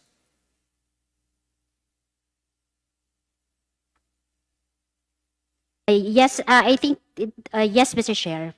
So, Mr. Chair, would it be safe to assume, Mr. Chair, that the representative from CHED can enlighten this representation as to what knowledge economy really is and how it is related to the trend in relation to globalization, Mr. Chair? Mr. Chair, that was also discussed in our Commission and Bank Knowledge Economy. That pertains also to digitalization, Mr. Chair. I'm sorry if I might not be able to give it to the to this body the technical side of it, Mr. Chair. But um, of course, yung knowledge economy would bring about rapid brought about by rapid developments, brought about by globalization, Mr. Chair. But as to the technical side, I might not be able to give it to you, Mr. Chair. Yeah, thank you. Mr. Chair, would it be also safe to say that knowledge economy is premised on the quality of our educational system, post-secondary education system, meaning in our case, in the Philippines, these are the SUCs and these are the colleges that provide for a post-secondary level education. Would it be as safe to assume, Mr. Chair, that based on the status of our educational system right now, would the CHED be confident that we are producing highly skilled graduates so that we may be able to be at par with the requirement by the global economy, Mr. Chair? Based on the data, Mr. Chair, of those previous interpellators that we have provided, again, I don't want to reiterate again the position that the data seems to be very, very dismal. Is the representative from CHED confident to say that based on the status of our educational system here right now, Philippines can be at par with the rest of our neighboring, I would not want to go farther than Asia. Just settle with the ASEAN region, Mr. Chair. Mr. Chair, it has been raised in several forums, of course, the disparity on the knowledge versus the skills and the underemployment also of our workers, Mr. Chair. So on that area, there are many things that have to be done yet, or many challenges that have to be done in order to address that area of underemployment, which because of lack of certain skills. Mr. Chair, yes, thank you. Mr. Chair, it's a good thing that you mentioned that term, no, lack of technical skills. So, would it be safe to assume now, Mr. Chair, that since the representative from CHED has already accepted that there's a very limited avenue for our graduates, say for example from state universities and SUCs, to avail of the transfer of technology, the transfer of skills, research capacity based on the status quo, would it also safe to assume now that perhaps we can improve on the quality of our education? Should there be no restrictions in the foreign equity, Mr. Chair? Because I'm asking on the basis of the status quo right now, and currently, what we have seen based on the data is talagang dismal po. So it's a way of maybe improving the quality of education, since CHED has already admitted that there's really a problem in terms of high-skill technical skills transfer, research capacity transfer, and sharing of information and transfer of skills, etc. Would it safe to assume, Mr. Chair, that perhaps it's time that we can improve on our educational system? In relation to this plan or proposal to revisit the economic provisions? Mr. Chair, of course, partnership and collaborative agreements, especially with higher ranking or globally or internationally ranked institutions, would bring about increase in the technical competence of the faculty members and of the students they will be teaching, Mr. Chair, especially on very specialized areas, niche areas, Mr. Chair, that are not within our jurisdiction yet, example, Mr. Chair, areas such as railway management or other areas Would which you are think, considered yeah, niche, Mr. Chair. So sorry to cut you off there, ma'am, but would that be a reason enough to say that perhaps the status quo is no longer working? I beg your pardon, Mr. Chair. Would that be a reason for us, Mr. Chair, given that what you have said is that you don't have the basically what you're saying is you have very very limited no ang ano. So would that be enough reason for us to probably convince ourselves here the status quo is no longer working because we are at the bottom in terms of data, the quality of education. So we need to perhaps explore other means to improve on our quality of education, Mr. Chair? Mr. Chair, we are progressing. At least for higher education, Mr. Chair, we are progressing. In fact, for the year 2023, we have now 83 internationally ranked state universities and private higher education institutions. But but considering rapid developments in other ASEAN countries as well, Mr. Chair, we should be able to take that opportunity also, Mr. Chair, for rapid development as well. What I'm saying, Mr. Chair, is that we are progressing, but we can progress more rapidly as well, Mr. Chair. Yeah, Mr. Chair, may I ask Mr. Dumdum? Mr. Dumdum, I'm sorry to ask you this again. You've been a OFW for how many years? For more than 20 years. For more than 20 years. So you are now exposed to other countries, specifically Singapore, on how they handle their economy relating to their quality of education there. Am I correct? Yes, that's right, Okay. Your Honor. Would you agree that the globalized world is all about emerging markets, and emerging markets requires new skills and technology, which actually what the higher education is all about and expected to provide? Yes, that's right, Your Honor. Okay. It's a good thing that you agree on that because that is exactly what this study done by the World Bank and by the Varghese studies, which I would like to I would like to quote, Mr. Chair, and this is on the same study conducted. The challenge facing the Philippines is that the growth experience in the higher education sector has not been matched by adequate resources to deliver relevant skills. So my question now, Mr. Chair, is how do we be able to improve on our system, the educational system, and avail of the trend that is now happening all over the world in the ASEAN, for example, if we do not even want to revisit and take a look at what are the weaknesses and the failings that we have experienced in the past. Would you agree with me, Mr. Dumdum? Yes, Your Honor. I totally agree with you. Okay, thank you very much. May I ask if there are representatives from other schools available still here? My next question, Mr. Chairman, I'd like to ask, would you know, Mr. Chair, if this knowledge economy are now being part of the plan or part of the paradigm of our current local HIEs, Mr. Chair? Do we have the necessary relevant skills needed to spur economic growth and global competitiveness for the graduates of this our local HECs, Mr. Chair? Maybe from Adamson University?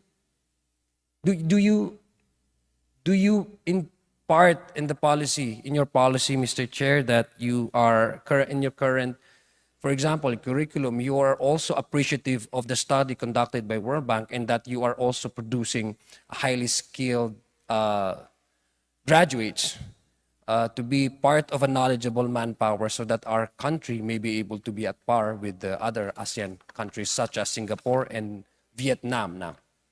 Yes, sir. This is something that we strive for consistently all throughout these years.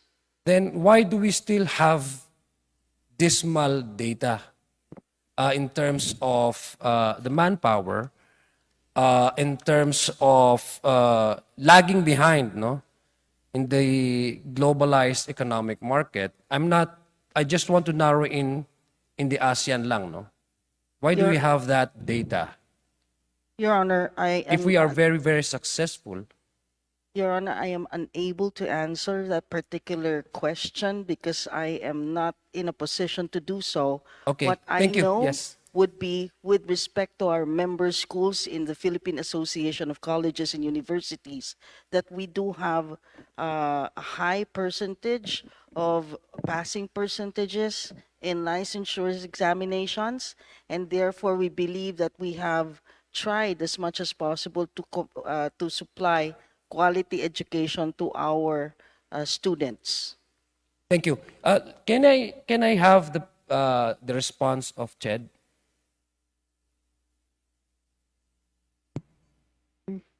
Same question, Mr. Chair. Yes. Okay. Na kailangan ko bang i-repeat uli? Apo, hindi na? po. Okay, Yes, thank Mr. you. Chair. If the HEIs are able to inculcate knowledge economy, then why is it that we are still lagging behind? One area, Mr. Chair, that we are not really able to capitalize on is, of course, the area on research. In international ranking, it's also one of the areas, Mr. Chair, that some of our higher education institutions have a challenge of really maximizing the points for ranking purposes, Mr. Chair. That's the very contention of this representation eh. Kasi based on the status quo, I'm a very simple man, guy, an average-minded guy. Hindi ako abogado, hindi ako, but just I based my conclusion using my common sense. Right now, all of us here are saying, hindi pangit yung status natin, pangit yung ano. But why do we keep on defending the status quo? You yourself said that you are very limited. There are shortcomings, no? Would this be itong proposal? Would this actually make your job a lot easier? Yes, Mr. Chair. In fact, the CHED Chair is supporting this provision, Mr. Chair, Okay, thank because it would open up the economy, especially invite other foreign higher education institutions to have branch campuses here in the country, Mr. Chair. Thank you. Thank you for that reiteration of support. Now, Mr. Chair, back in 2006, Vietnam, prior to 2006, Mr. Chair, Vietnam was also very restrictive in opening up their economy, particularly the educational sector. But in 2006, they have changed that position, Mr. Chair. May I know if Dr. Araral is still online? Is he still online, Mr. Chair? Doctor, I would like to, yes. Dr. Araral, what do you think prompted Vietnam to change their position from being restrictive and into opening up their economy, particularly on the educational sector?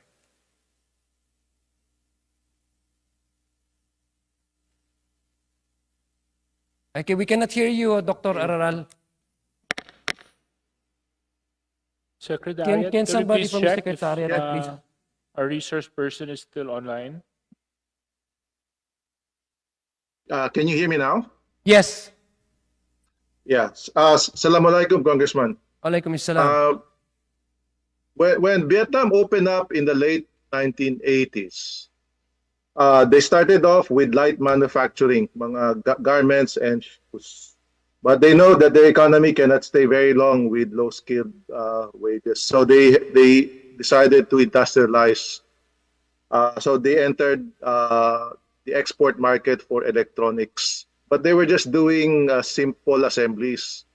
And they wanted to bring their economy to a middle income status, which they have already achieved.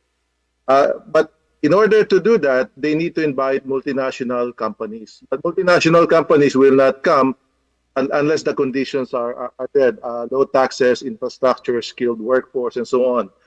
But they managed to bring all of those things together. But one problem was that they don't have enough internationally oriented or English-speaking workforce. Marami pong pumunta na Japanese, Taiwanese, and South Korean companies sa Vietnam, but they don't have the local workers don't have the international outlook. That's why the Vietnamese government encouraged foreign universities to come to Vietnam because there's a high demand for the local workforce to study abroad. That's why today Vietnam sends 132,000 students to study abroad because there's a high demand. And when they go back to Vietnam, they could easily be absorbed by the multinationals who work in Vietnam because they will be given preference over local workers. Yeah, you po yung story bakit in 2006 the government opened up the country to foreign universities. And Dr. Aralo, is it true that Vietnamese restrictions are lodged are not in their constitution, and the Vietnamese government has actually gave its parliament, I don't know if they have a parliament, the Congress, the leeway to adjust and be flexible enough to be flexible enough to be in line with the trend in the global market?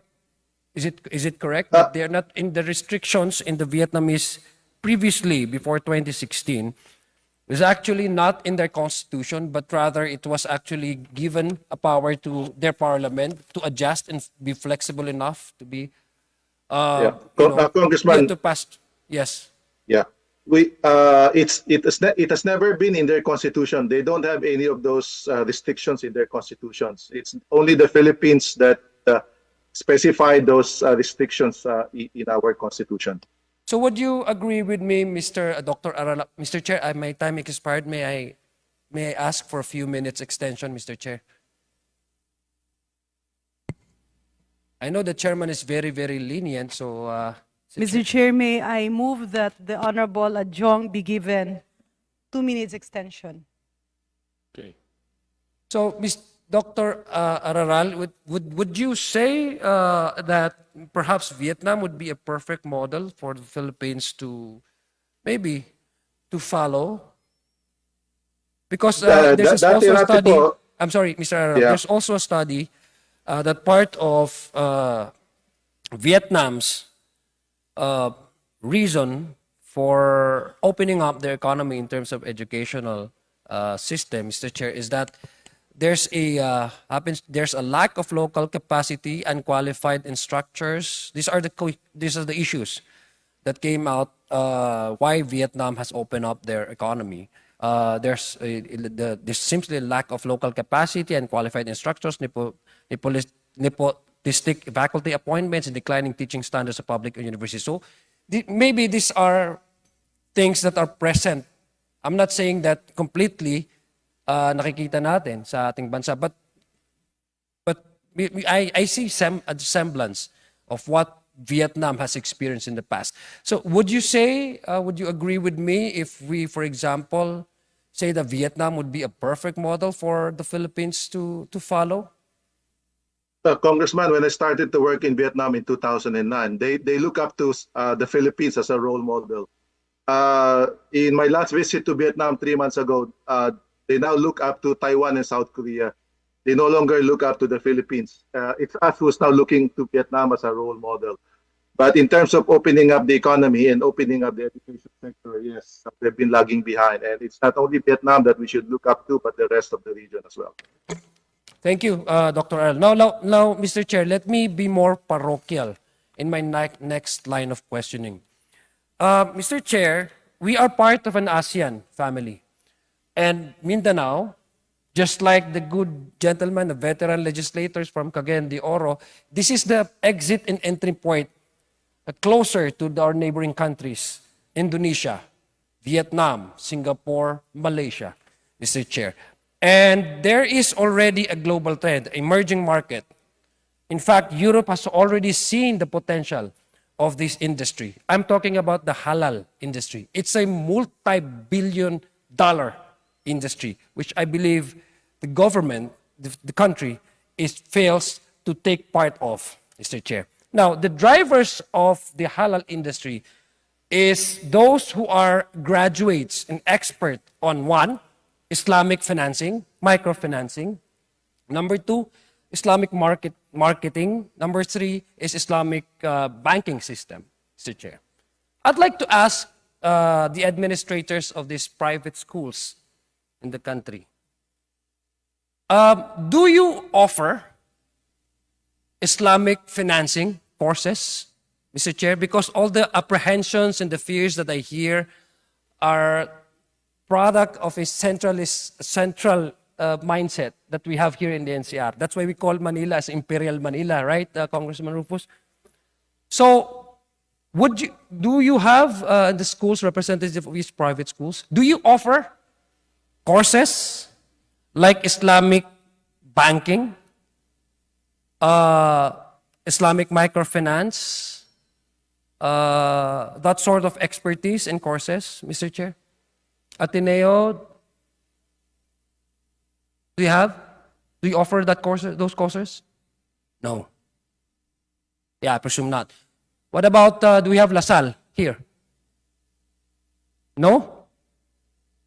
This is the problem, Mr. Speaker, because we've been always pushing for inclusivity. What may be not attractive here may be attractive to us in the southern part of Mindanao. We want to take hold of this opportunity. There are a lot of money from the Gulf states, and even Malaysia, just no longer go farther than the ASEAN, who can in fact put up their the schools, and maybe because of the educational in the exchange of skills and competencies in the research, we may be able, from the BARM, the Muslim community here in the country, may be able to progress in terms of these courses and be able to produce highly skilled workers that the country may use to invigorate our halal industry, which is in many countries, surprisingly Thailand, among the ASEAN and Asian countries, Thailand is #1 and Singapore is following suit. That's the opportunity, Mr. Chair, that I think we are missing right now. And for us to be able to partake of that opportunity, it's time to really improve the quality of our education, because the quality of our education is actually the training ground for the next highly skilled, globalized, competent manpower. And I believe, based on the research persons, hindi tayo nagkulang. Kulang lang tayo kung paano natin sila i-maximize. Kasi takot tayo. Takot tayo sa mga dayuhan o sa kung ano-ano mang rason. Pero I think, sabi nga ni Dr. Araral, final question, Mr. Chair, if I may be allowed. Dr. Araral, you mentioned earlier, I was listening to your response to one of our interpellators, one of my colleagues. You said outward looking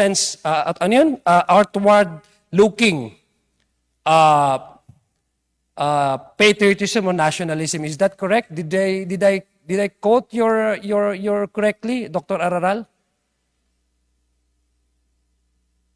Is he still online? Ang sabi po kasi ni Dr. Araral I think in Vietnam or in Singapore is hindi natin masasabi na hindi siya na patriotic. Hindi natin masasabi na hindi sila nationalistic. In fact, the reason why they open up their economy is they want to progress their country. And that is the very, I think, to me, that is the very, kumbaga, if we define patriotism, that is the very highest form of patriotism. To bring your country to progress. Sabi niya, outward-looking sense of nationality ang meron sila. So I think it's time for us to embrace that kind of concept and allow the whole country to really progress. I'm speaking from my coming from a community of Muslims here in the country who are closer to Malaysia, who are closer to Brunei, who are closer to Indonesia, who are even closer in terms of geography to Vietnam and Singapore. I think it's time to revisit the Constitution. There's nothing wrong with that. And let's be flexible in our objective to be more progressive and to produce a highly skilled, highly intellectual manpower produced by our universities so that we can be at par with the global trend. Thank you, Mr. Chairman, for the time. Marami pong salamat sa ating mga resource persons for staying this late. Thank you very much, Congressman Adjong. Majority Leader.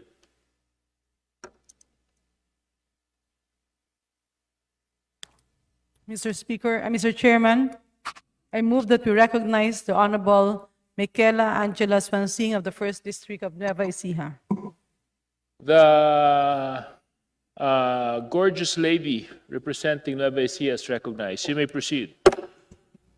Thank you very much, Mr. Chair. Mr. Chair, I'll endeavor to keep my interpellation short as there have been very extensive discussions on the matter, but I would just like to add a little bit more into the discussion, and I would like to direct my first question to Mr. Dumdum.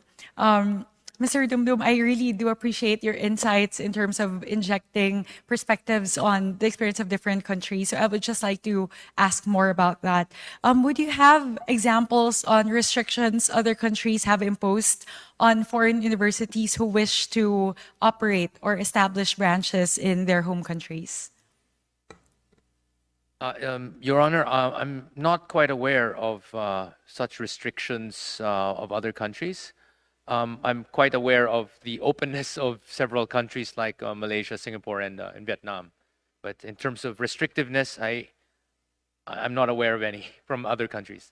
Yes. To that, perhaps, Mr. Dumdum, I could also just add to that on the case of Indonesia and how they were able to put some restrictions or conditionalities around around partnerships that their institutions had with foreign institutions. This, I believe, is very instructive to the discussion, and perhaps I would also like to raise this as a point to the Department of Education and to CHED as to how we could perhaps develop these guidelines, conditionalities for the entry of foreign universities.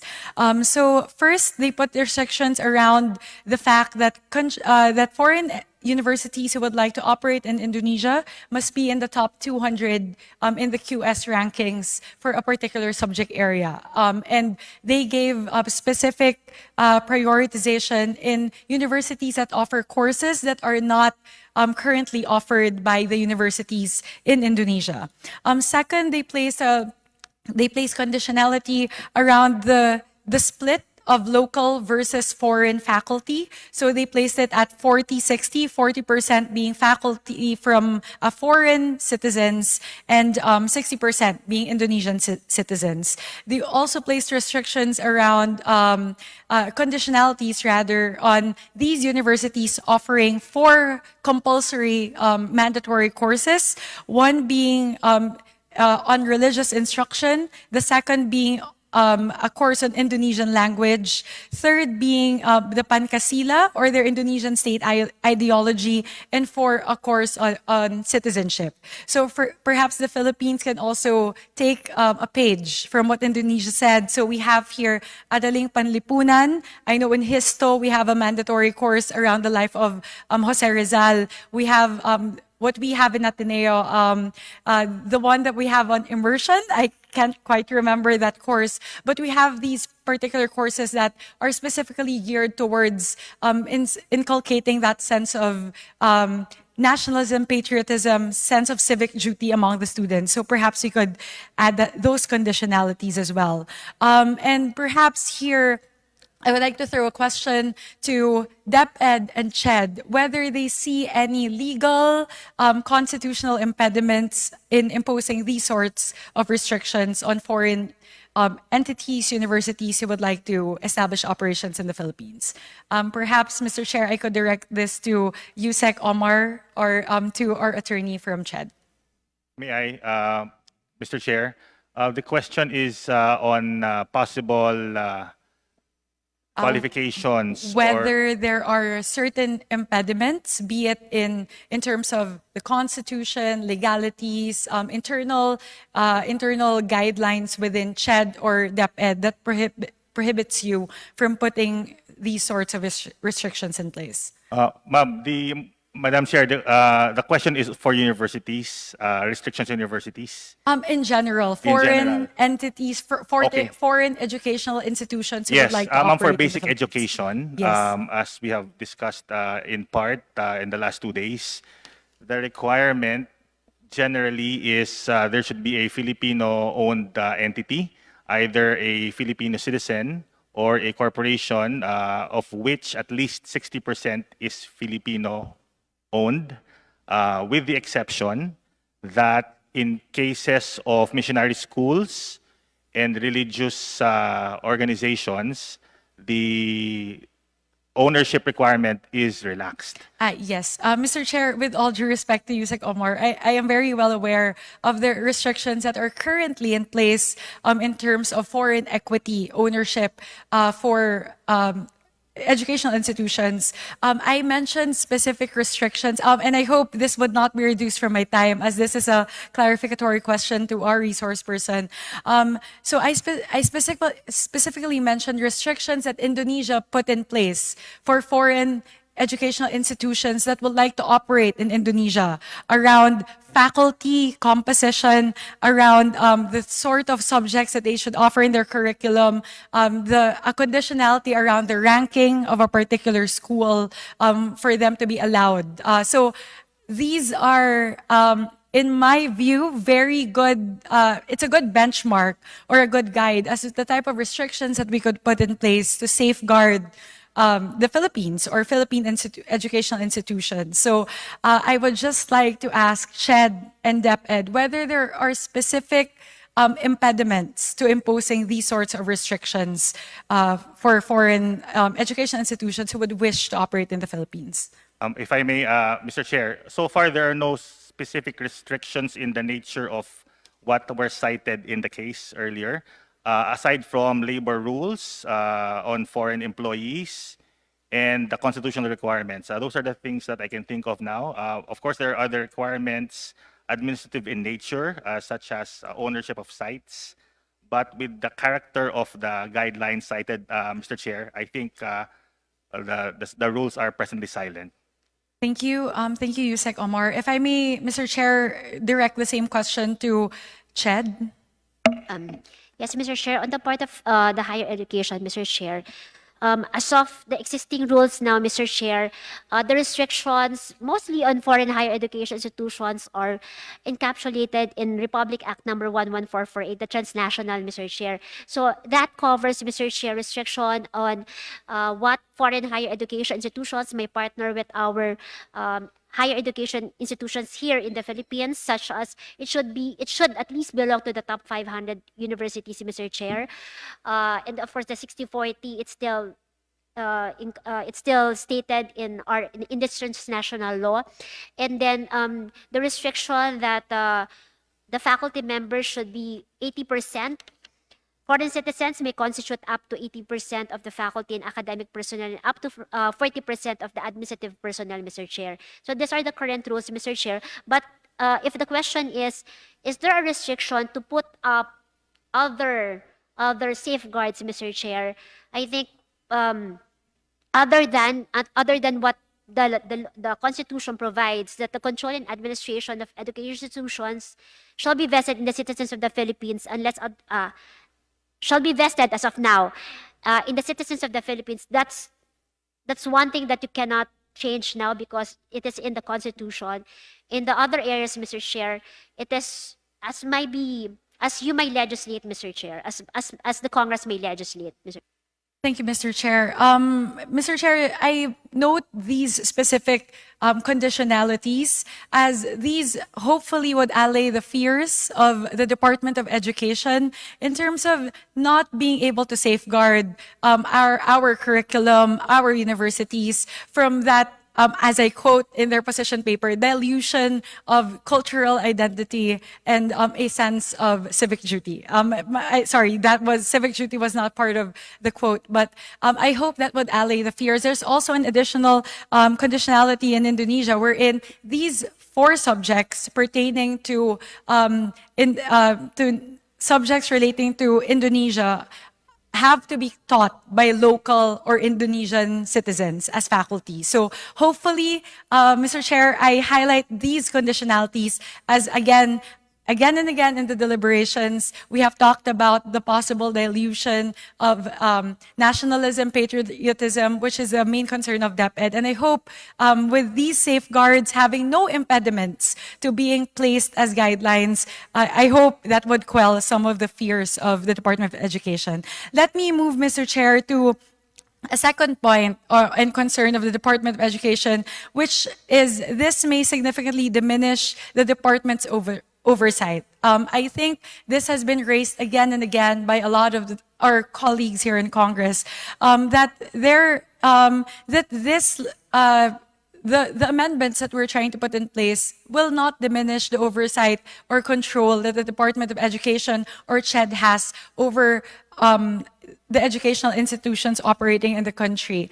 Here, again, I feel like the case of Indonesia is instructive in that they say that there's an evaluation that the Minister of Education may routinely undertake on foreign universities, and that the minister may revoke the license of foreign universities based on the result of this evaluation.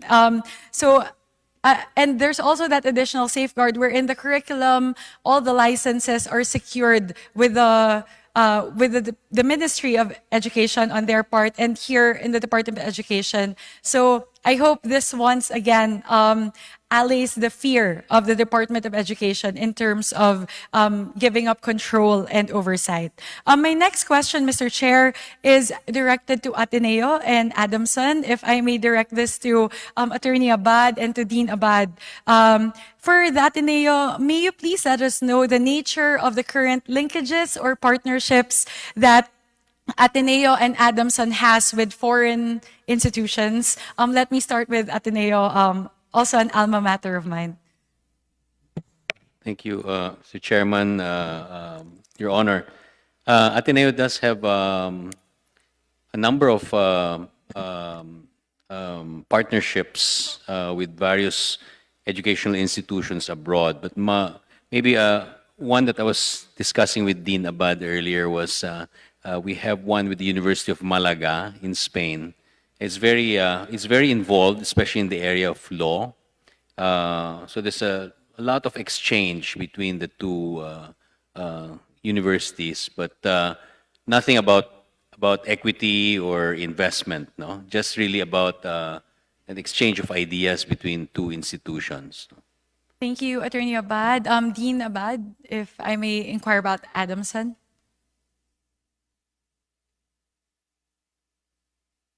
Good evening, ma'am.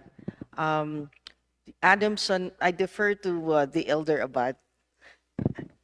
The Adamson University does have linkages.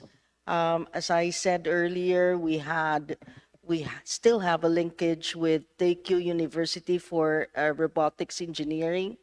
We also have linkages with DePaul University and St. John's, which is likewise run by the Vincentian congregation. We have Niagara University, and at present, they're now in Vietnam, working on a collaboration with a Vietnamese university of which I still don't know the name of, as well as in Cambodia and in Laos. So, but these are just still collaborations for mutual cooperation, faculty development, and the referral of students. Now, as regards double degree, Your Honor, I am still not sure about it, but we can supply you with the details later on. Thank you very much, po. Thank you, Dean Abad. May I ask a follow-up question, Mr. Chair? Are any of these linkages pertaining to research? Yes, ma'am. Most of our research linkages are indeed in relation to researches. Attorney Abad for Ateneo. Yes. Well, again, from the law point of view, there's a lot of research into historical documentation and literature that dates back into the Spanish period. That's why the linkage is important, because they're trying to sort of revive the discussions regarding the origins of our civil law and other laws that have found their origin in the Spanish legal system. Thank you, Attorney Abad. Mr. Chair, I am very happy to hear from our resource persons, especially in the part of Adamson, that there are linkages currently existing that are that pertain to research, because I believe that's really the value add that I believe these foreign institutions can bring in to the Philippines as well, in terms of being able to help us with research, provide us with the resources, the technology, the skills, the literature, for us to be able to further expand our research. I mentioned that, Mr. Chair, before I go to that, may I ask Ched whether you would have data on universities that have research centers in the Philippines? Yes, Mr. Chair, but as of now, I don't have that specific data, but we have, Mr. Chair. Okay. Thank you. If Chad may share that with me, Mr. Chair, that would be very much appreciated. I raised that, Mr. Chair, because one of the main benefits of bringing in these foreign educational institutions into the Philippines are the spillover effects pertaining to technology transfer and skills transfer. And we will fully be able to utilize this if these universities are able to establish research centers and thereafter establish linkages with local universities for collaborations around research. Let me again, Mr. Chair, reference the case of Indonesia, wherein they placed a conditionality wherein foreign universities shall collaborate with Indonesian universities upon the minister's permission in the fields of education, research, innovation for society and industry. And Mr. Chair, I would like to highlight that perhaps not only would bringing in these foreign institutions be very beneficial to improving or enhancing the quality of education for Filipino students, but also it would have spillover effects to society and industry. Let me cite a few examples. MIT, for example, has a collaboration with with NUS in Singapore. They have what they call the Singapore MIT Alliance for Research and Technology. And this is something that they were able to establish because there are no restrictions around that.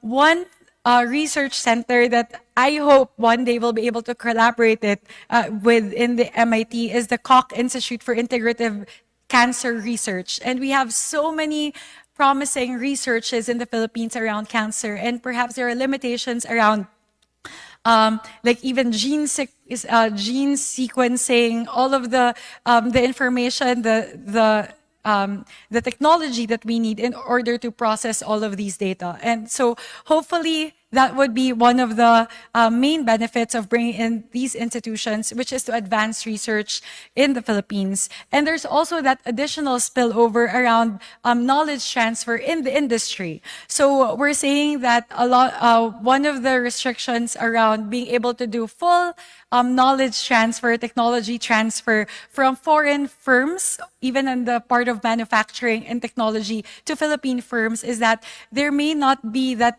labor pool or that capability among like the Philippine employees to be able to absorb these new technologies, these new skills. And hopefully through these institutions, research centers operating in the Philippines, we would have that additional effect. Mr. Chair, I see that my time has expired. I have two quick questions, if I may.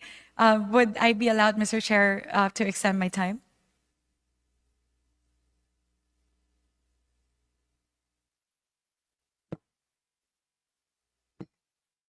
One minute. Thank you, Mr. Chair.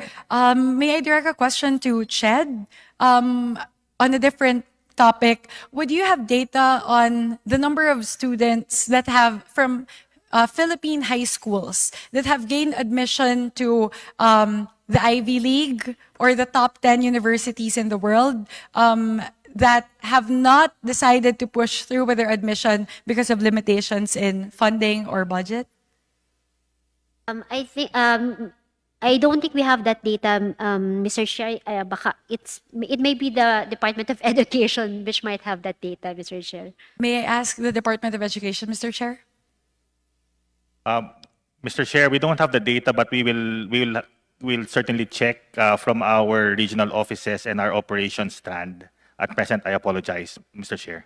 Thank you, Mr. Chair. Thank you, Yusek Omar. I believe that this is a very important data point to look at because I believe a lot of Filipino students are more than capable of getting into the top universities in the world. I come from the Philippine Science High School, and I know for a fact that several of my batchmates, or for every batch, are at least 10 students who get into the top 10 universities in the world. And I know that for a fact that several of my batchmates were not able to go because particularly of that budget constraint. And I hope that the Department of Education would look at this particular data point, as I feel that that bringing in these universities into the Philippines will be able to bridge that gap. We'll be able to give these students the same quality of education as they would have gotten had they gone to these universities abroad, but also make it more accessible to them and more cost-effective for them to attend these institutions. Mr. Chair, to close, I would like to close my interpellation on a personal note. And this is more of a reaction to the position of DepEd in saying that doing this may result to a possible dilution of the fundamental aspects of Filipino identity and culture.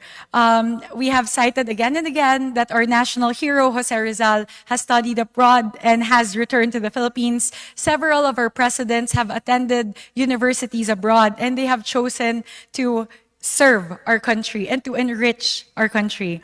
And I would like to end on a personal note, Mr. Chair. I'm a scholar ng bayan. I graduated from Philippine Science High School, and I went abroad with the main objective of gaining knowledge and skills that would allow me to better contribute to the Philippines, more specifically to enrich policy making in our country. It is very sad to hear that some of our resource persons, some of those that we have heard during the deliberations have equated going abroad to a potential dilution of our sense of nationalism, our sense of patriotism.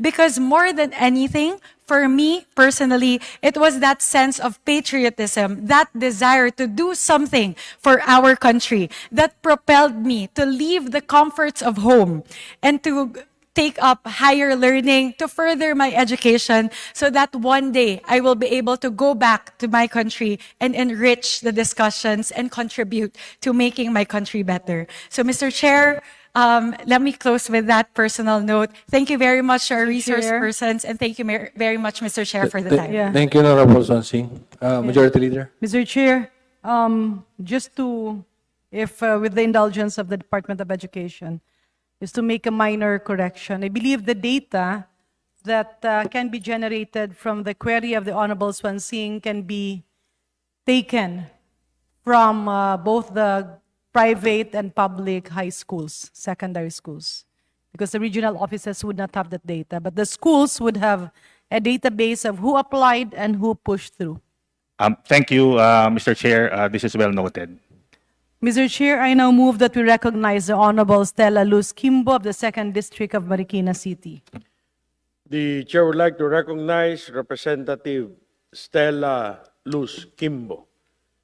Thank you, Mr. Chair.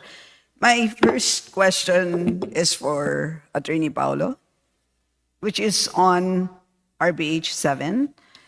Attorney Paulo, what is the effect of inserting the word basic before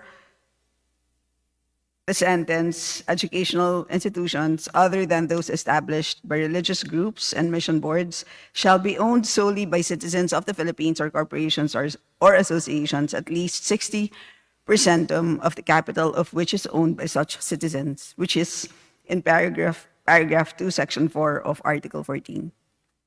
Mr. Chair, the insertion of the word basic would limit the 60-40 Filipino equity requirement to only basic institutions. Currently, under the Constitution as unamended, the 60-40 Filipino equity restriction applies to all educational institutions. Meaning both basic and tertiary. both basic and So tertiary. the insertion of the word basic now means that the restrictions on tertiary would be lifted. Yes, they are liberalized by implication since the educational institution that is subject to 60/40 would now just be basic educational institutions. Right? Thank you. Let me ask DepEd as well as Attorney Tony Abad if they agree with the interpretation of Attorney Paolo. Yep, Mr. Chair. Yes, we agree. The insertion of the word basic limits the restriction to basic education. In effect, there is no limit as to the ownership requirement for non-basic education or tertiary. Thank you, Mr. Chair. And Attorney Tony Abad. Well, I agree that it's going to, I guess, differentiate between basic education and higher education, and that will be able to at least solve your problem with regard to higher education. But personally, I think you should just remove all of the restriction so that you don't leave any more market dysfunctions. No? You should be able to just allow the market to find its level with adequate restrictions and supervision by the departments involved and the commission involved, and then probably you'll be able to discover more dynamism or in the whole educational system.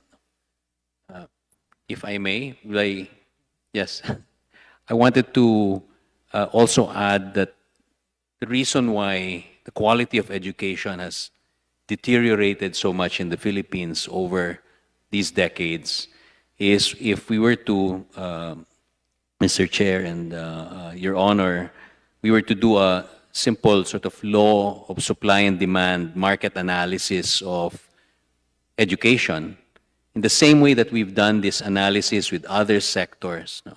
The moment you have a closed market, over time, the decline in dynamic, allocative, and productive efficiency is going to lead to poor quality. And that's what has happened to Philippine education. Philippine education and education in general should be already part of a global movement of knowledge and data, and without any restrictions, no, in the movement of capital.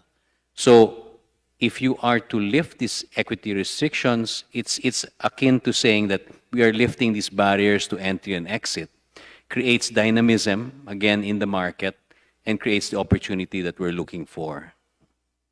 First of all, Mr. Chair, I agree with your interpretation of the effect of the insertion of the word basic. And also thank you for your opinion on the economic effect of the opening up of the market. So are you saying, Attorney Abad, that domestic competition in effect is insufficient? That's what you're saying?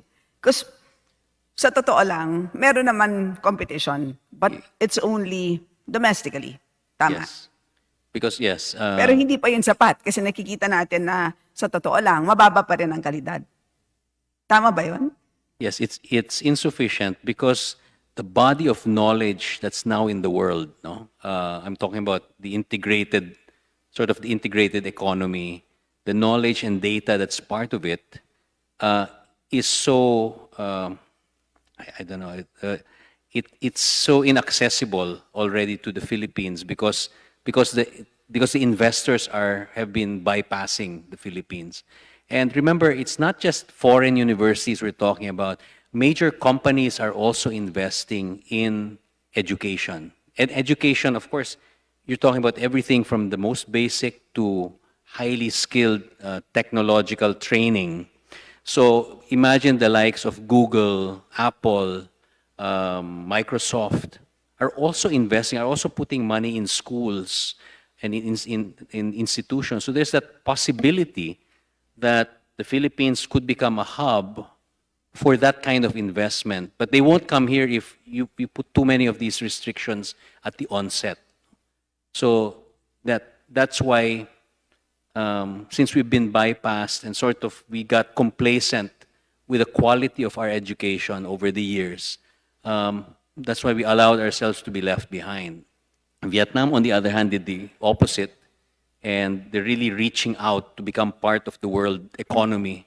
And that kind of outward thinking, and that's actually that's a true form of nationalism, is that they've achieved, no? They've achieved very important targets such as poverty alleviation and being a global player, a significant, serious global player in the eyes of the United States, the EU, so on and so forth. And that's the potential for the Philippines if we already shift from the closed economy to an open economy. So, Mr. Chair, in other words, in concrete terms, if this becomes a law, what happens is that immediately mabubuksan ang tertiary, right? In which case, what are the possible changes? Foreign universities may open campuses in the Philippines, like what they've done in other ASEAN countries, right? That's one. Or what are other possibilities? Are there other modes? But immediately, it's going to take time. I mean, that's why it's not like the investment's going to appear. Or they can have joint ventures with existing schools, right? That's the other modality. I think the practical modality for investors, whether they're other universities or investing institutions, is really to partner with local. That means they still have to seek out the kind of university that would be sort of up to their level and have the potential when they have technology transfer, the spillover effect. Yes, We'll be in able short, to. kaya ko ito tinatanong, para hindi naman dapat matakot completely ang mga katulad ng Adamson University, halimbawa, na mawa-wipe out na lang sila bigla because binuksan natin ang tertiary education. Tama ba? Because they may in fact expand. Because they may find foreign partners. Am I correct, Attorney Abad? If I may Tony make Abad. a comparison, so back in the early 90s, from 93 to 95, I was working for the National Security Council. And President Ramos wanted this economic reform put in place. We opened up certain sectors, but we had the sort of, it sounds familiar, the same arguments about being anti-nationalistic, the doomsday scenario. But we went ahead and opened telecommunications, we opened domestic shipping, air transport and banking, and none of them have actually collapsed. In fact, they've become more dynamic, if at all, no? And then maybe the problem now with, well, like for telecoms, the problem that we allowed the mergers to just take place until we got this duopoly. But in the same way, if you're going to look at education, it takes time for investment to sink in. And remember, investors don't come they're not here to destroy and wipe out things. They want to make money. So they have to position themselves, their investment in proper institutions already in the Philippines that will create the kind of dynamic effect or productive efficiency that will give them the return on investment and that will encourage them to pour in more investment. At pagdating naman sa value formation, hindi dapat tayo matakot because merong Article 14, Section 3 of the Constitution which requires all educational institutions, including tertiary of course, to include the study of the Constitution and inculcate patriotism, nationalism, etc. And for sure, Ched, Attorney Haro, ito ba ay minomonitor natin ang pagpapatupad ng provision na ito ng Constitution? Mr. Chair, it's part of our general education. Under the course Philippine History, of course, the Constitution should be part of that course, Mr. Chair. So it is part po, Mr. Chair. Okay, thank you for that answer. Okay, so that's the private sector. Now, in the public sector, ano kaya ang mangyayari kung mabuksan ang tertiary education sector? May we ask Chancellor Camacho, na ang tagal-tagal nang naghintay. So, Chancellor Camacho, first, may we ask the position of UPLB on RBH 7? Yeah, thank you, Mr. Chair. First, let me just narrate our experience when it comes to how we are engaged with international universities abroad in terms of our partnerships with University of Reading in the UK. We implement a dual PhD by research program where currently we have about 8 students, PhD students. 2 have already graduated. They earned their degrees because it's dual PhD, earned their degrees in UPLB and in UK. The other one is with Curtin University in Australia, but currently we don't have a student because of lack of funding. The other modality is when Nagoya University in Japan, a Nobel Prize winner producer in Japan, it has established the Asian Satellite Campus in UPLB, Nagoya University Asian Satellite Campus, and currently we have about 10 faculty members of UPLB doing their PhDs. They're sent to Nagoya to take their PhDs, and 2 have already graduated. But again, this is the form of partnerships where we have access to the best minds, best research facilities, and the funding actually come from, for instance, with the Nagoya University. It's a joint funding by the government, by CHED, by UP, and through the University of Reading. It is funded by the Transnational Education Program of CHED and the University of the Philippines. Of course, opening up our economy to ownership, to foreign ownership, would initiate government to examine fully its vision and plans and programs. For example, on faculty development or in niche areas, for example, on agriculture, on robotics, on the application of artificial intelligence in agriculture, on smart agriculture, for instance. And this can harness competition to improve quality of education. So let me also tell this body, Mr. Chair, that we are in partnership with 80 other international universities abroad, and part of this initiative is to also include our fellow state universities and colleges, state-funded universities and colleges, to be part of the student tree. We can the SUCs can gain admission to UPLB, and they can also take part of this transnational education. They can be sent abroad. They will return to Philippines and return to their institutions and participate in the development efforts of their universities and the regions. So, Mr. Chair, so obviously, because you are a public university, obviously you cannot sell shares, right? I mean, when a foreign partner comes in, there's no such thing as selling your shares. But you are able to partake of the benefits of having a foreign partner. So what are those in very concrete terms? Like, for example, your faculty, for example, they get to collaborate with international other international faculty to undertake research. I guess that's one. And can you just give us examples of what are those specific benefits? Para lang ma-imagine namin, ano ba ang concrete benefits ng pagbubukas ng tertiary education sector to to the world?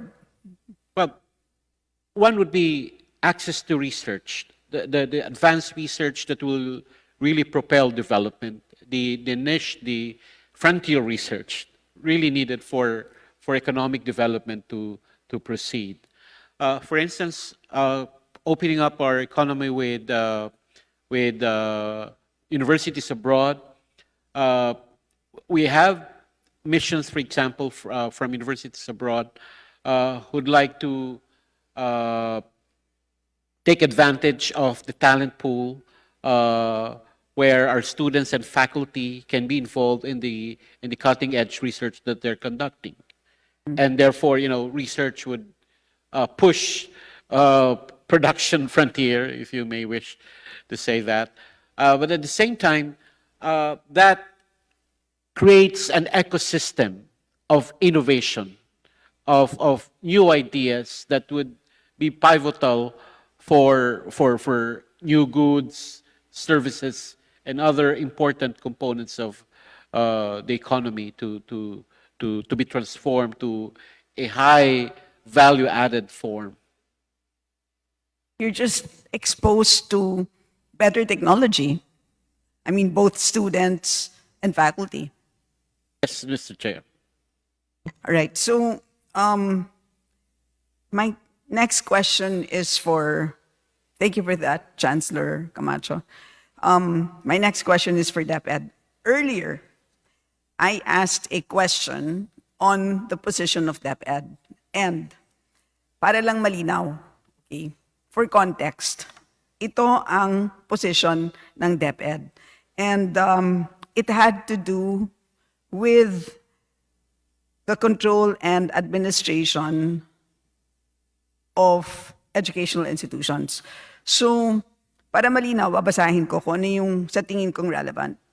So I quote, "The phrase, unless otherwise provided by law, and its underlying rationale could potentially serve as a gateway to expand the scope of control and administration over educational institutions, not solely by citizens of the Philippines, but by other entities as well." Kaya ito yung sinasabi ko kanina na ang main issue ninyo is baka mapunta sa non-Filipinos ang control and administration of educational institutions. Tama? Okay. And I continue. And I quote, "In this light, the scope and limits of control and administration are put into question, including the processes defining who, what, and how education shall be administered. The most basic question is, will it allow foreign entities to teach? For this, the department strongly objects to this amendment." So yun po ang posisyon ng DepEd. Tama po? Yes, Okay, so Mr. Chair. So doon tayo. So kaya ko na ito nung kanina. Sa sitwasyon ngayon sa Pilipinas, meron bang kahit na anong educational institution that is not controlled or administered by a non-Filipino? Yes or no lang po? Yes. Meron, di Yes. ba? So, halimbawa, British School of Manila. Pasensya na lang po. Kaya ko lang na naging halimbawa yon kasi guest natin sila kahapon. Tama. British BSM. School BSM. Manila is owned by a Filipino? foundation. Okay, so at least na alam nyo na ngayon, kanina tinatanong ko, Yes, 100% ba yan? Ngayon, maliwanag na 60-40. Yes, At inabanggit Mr. Chair. ko kanina, na bagamat may legislation which would include Faith Academy and Everest, ngayon alam nyo na 60-40 din sila. Yes, ma'am. Okay, babalik tayo sa BSM. Yung BSM, 60-40. However, based on the IRR of the legislation of the law creating BSM, there is a governing body. Tama? Yes, yes, Okay. Mr. Chair. Tinignan ko na ang council ng BSM. Tinignan ko na, iniisa-isa ko na ang mukha nila. Silang lahat ay non-Filipino. Tama?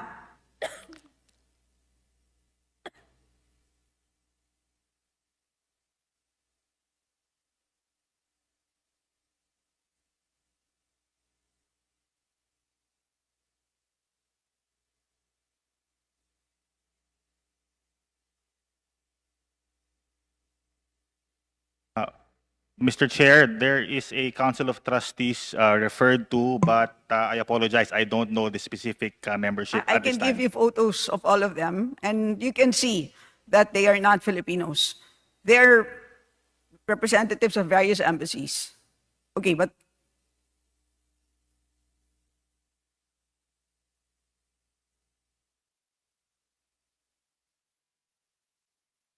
Mr. Chair, from the SEC filing that we were able to retrieve, there are 3 Filipinos and 2 foreign nationals out of 5.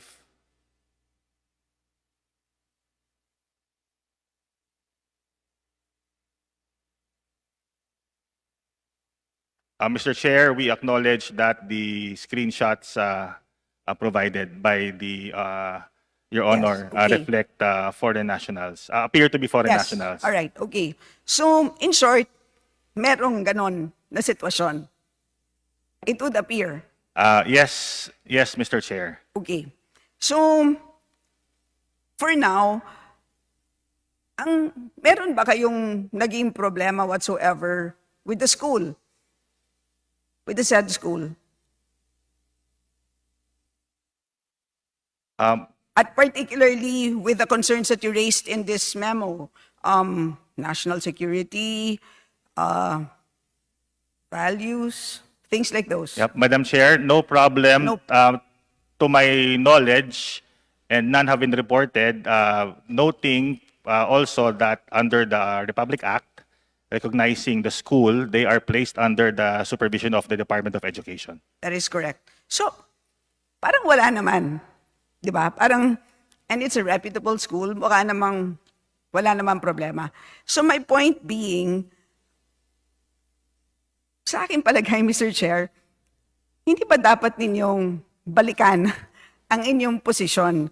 Because clearly, there would be situations where control would not rest on a Filipino citizen, yet none of the issues that you raise here would actually arise. When in fact, ito pong situation ng school na yan, it's a 60-40 school. It's controlled by non-Filipinos. However, there's a legislation.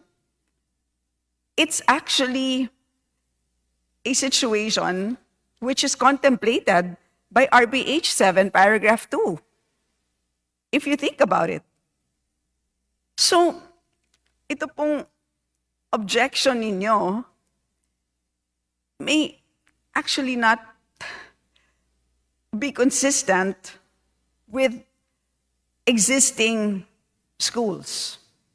That's just my point, Mr. Chair. Baka kailangan ninyong balikan at pag-aralan pa ang inyong posisyon.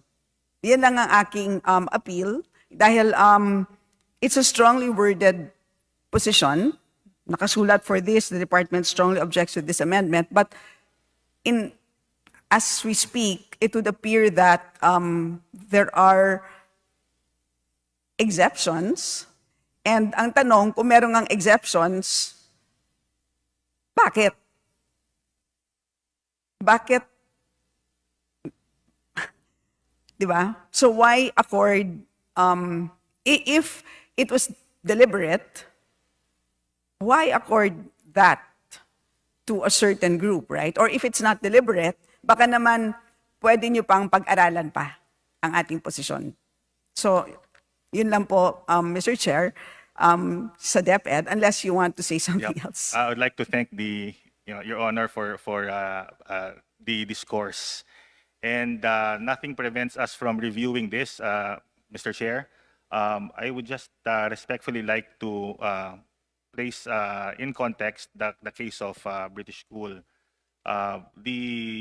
In at least in 2 provisions of its charter, it mandates that while they are, because I don't have verified information as to the Board of Trustees foreign, the governing body's nationality, the RA itself provides that determination of its own curriculum shall be with the consultation of the Secretary of the Department of Education. And under Section 4 thereof, the supervision and regulation of the Department of Education still will be in place. Yes, and Mr. Chair. to that point, ano ba ang kinatatakutan natin? So just because a school is controlled by a foreign entity, meron naman kayong standard clause that regulation and supervision will be by the DepEd.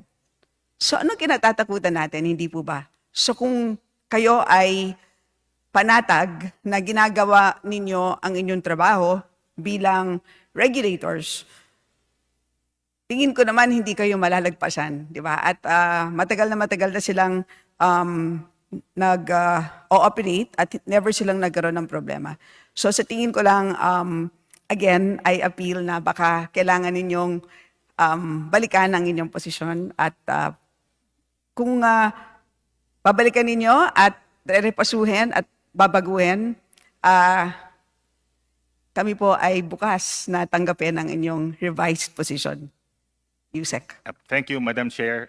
I think we are in agreement that provided there is sufficient regulation, that is actually the crux of our position, that we are just concerned, of course, in the possible eventuality that there would be a school established exempt from regulation. But given the context laid out, Your Honor, we will agree that subject to sufficient regulation, as long as the schools are subject to the regulation of the Department of Education, this may be possible.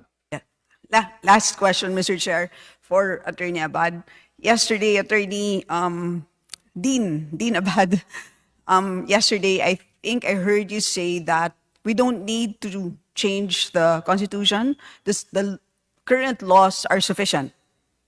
Sinabi niyo yata yon kahapon, and I think you were referring to the Transnational Education Act. And I believe you said, bakit hindi na lang natin pag-eksperimentohan, subukan natin ito, it might work. That is correct, Your Honor. I confirm having said that yesterday. And I believe you were referring to, so bringing in a foreign university, having a local partner, which obviously would require hiring foreign faculty. Not necessarily hiring, Your Honor, but rather sharing. No, but of course, in a situation where you want to bring in a foreign university, ang key dito, syempre, is faculty, hindi po ba? Opo. Bilang dean, nasubukan mo na ba mag-hire ng foreign faculty? Hindi pa po. Tanungin mo ako. Naka-hire na ho kayo ng faculty na foreigner? Yes. Department chair ako ng UP School of Economics taong Fantastic. 2012 hanggang 2015. How much did you pay? And I will tell you, in 1991, I was a graduate student of the same school. I had students from Indonesia, from Malaysia, from Thailand, from the US. It was a very international class. By the time I was department chair in the same school, there were no more foreign students. So what happened? In the early 1990s, I think we were regionally competitive. But 20 years down the line, what happened? Our regional competitiveness just got eroded. Why? Well, because I guess the foreign universities partnered with other countries, and maybe the programs in other countries in the region maybe were more exciting or maybe more competitive or maybe more responsive. And so I decided as department chair, the way to globalize was to hire foreign faculty. I looked at the laws. They were tremendously difficult, but I went ahead and I was able to hire an American who actually had the theorem named after him, ganun siya kagaling. Wow. So sobrang hirap kasi kailangan mo ng alien employment permit at Yes. 9G visa Yes, correct. and they expire every 3 months and they Yes, don't correct. expire on the same day. Yes, correct. We were at the DOLE, DFA, and Bureau of Immigration almost every 3 week. months. Yeah. Oh. It's tremendously difficult. I attempted to hire 2 more, so for a total of 4. In 2.5 years, we just almost gave up. But I was successful in hiring 2 permanent na plantilla position. But I'm just telling you, personal experience under Difficult. current laws, extremely difficult. Yes, ma'am. So, nung sinabi mo na the laws are sufficient, ako na ang magsasabi sa'yo, nag-eksperimento na ako, napakahirap. So, tingin ko talaga, kailangan ng baguhin ang sistema. And I will end there, Mr. Chair. Take it from me. Yes, ma'am. Huwag ka nang maniwala sa kung kani-kanino pa. Pinagdaanan ko na ng personal. Sa akin Ma'am. ka na maniwala.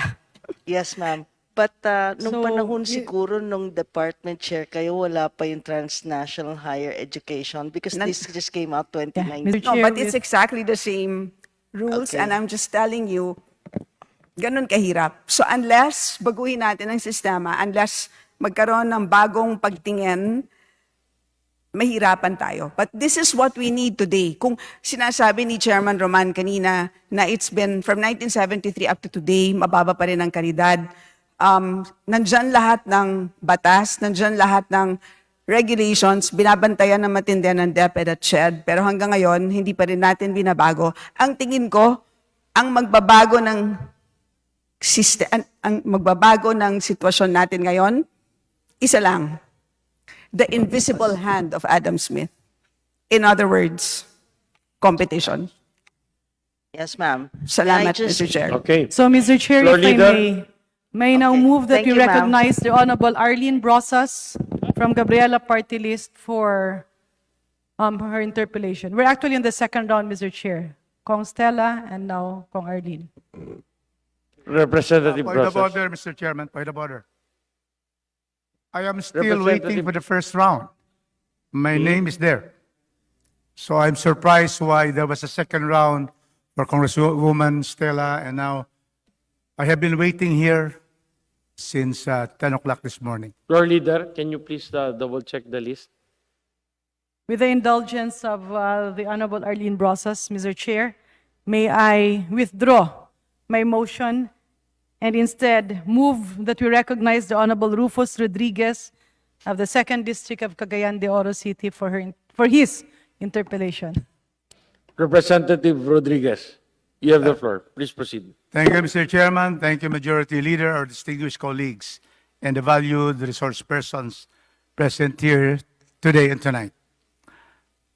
Mr. Chairman, the prohibition against foreign educational institutions in this country started in 1935. In 1935, general provisions stated that state shall regulate educational institutions. And the Education Bureau at the time made sure that there was a prohibition of foreign educational institutions. The same is true in 1935 on public utilities. There it is clearer, because in 1935, there was already a prohibition on public utilities at 60-40. So this is almost 90 years old. The only reason, Mr. Chairman, that we had development in this country, despite the 1935 Constitution, against development of natural resources, 60-40, against public utilities, 60-40, and education, 100%, was because in 1946, after the war, the Americans imposed on us the Bell Trade Act. What did the Bell Trade Act require the colony? Because even if we were independent in 1946, we were really still a colony of the United States. The parity rights in 1946 allowed all American citizens to enjoy all the rights of Filipinos in developing natural resources, public utilities, education. And that's the reason why we had development, Mr. Chairman, because we had Americans coming in. The Parity Rights Agreement was approved by the plebiscite of 1947. Filipinos agreed that Americans are like Filipinos. In 1955, the Bell Trade Act, the Parity Rights, was amended by the Laurel-Langley Agreement, extending the rights of Americans. And so therefore, Mr. Chairman, because of that, it continued, and when did the Laurel-Langley Agreement last? It ended in 1973, and here, the 1974, and in 1973, the new Constitution kicked in. And in the 1973 Constitution, education is 60-40, only 40% foreign. Public utilities, the same 60-40, exploitation natural resources 60-40. So, now, in the 87 Constitution, we have carried these provisions that stunted the growth of education in our country and also public utilities. So here, Mr. Chairman, so with that history, we are now having RB 867. The problem with this, Mr. Chairman, is that it places the word basic. And therefore, basic education retains the 60-40, while higher education will be the one lifted if it's otherwise provided by law.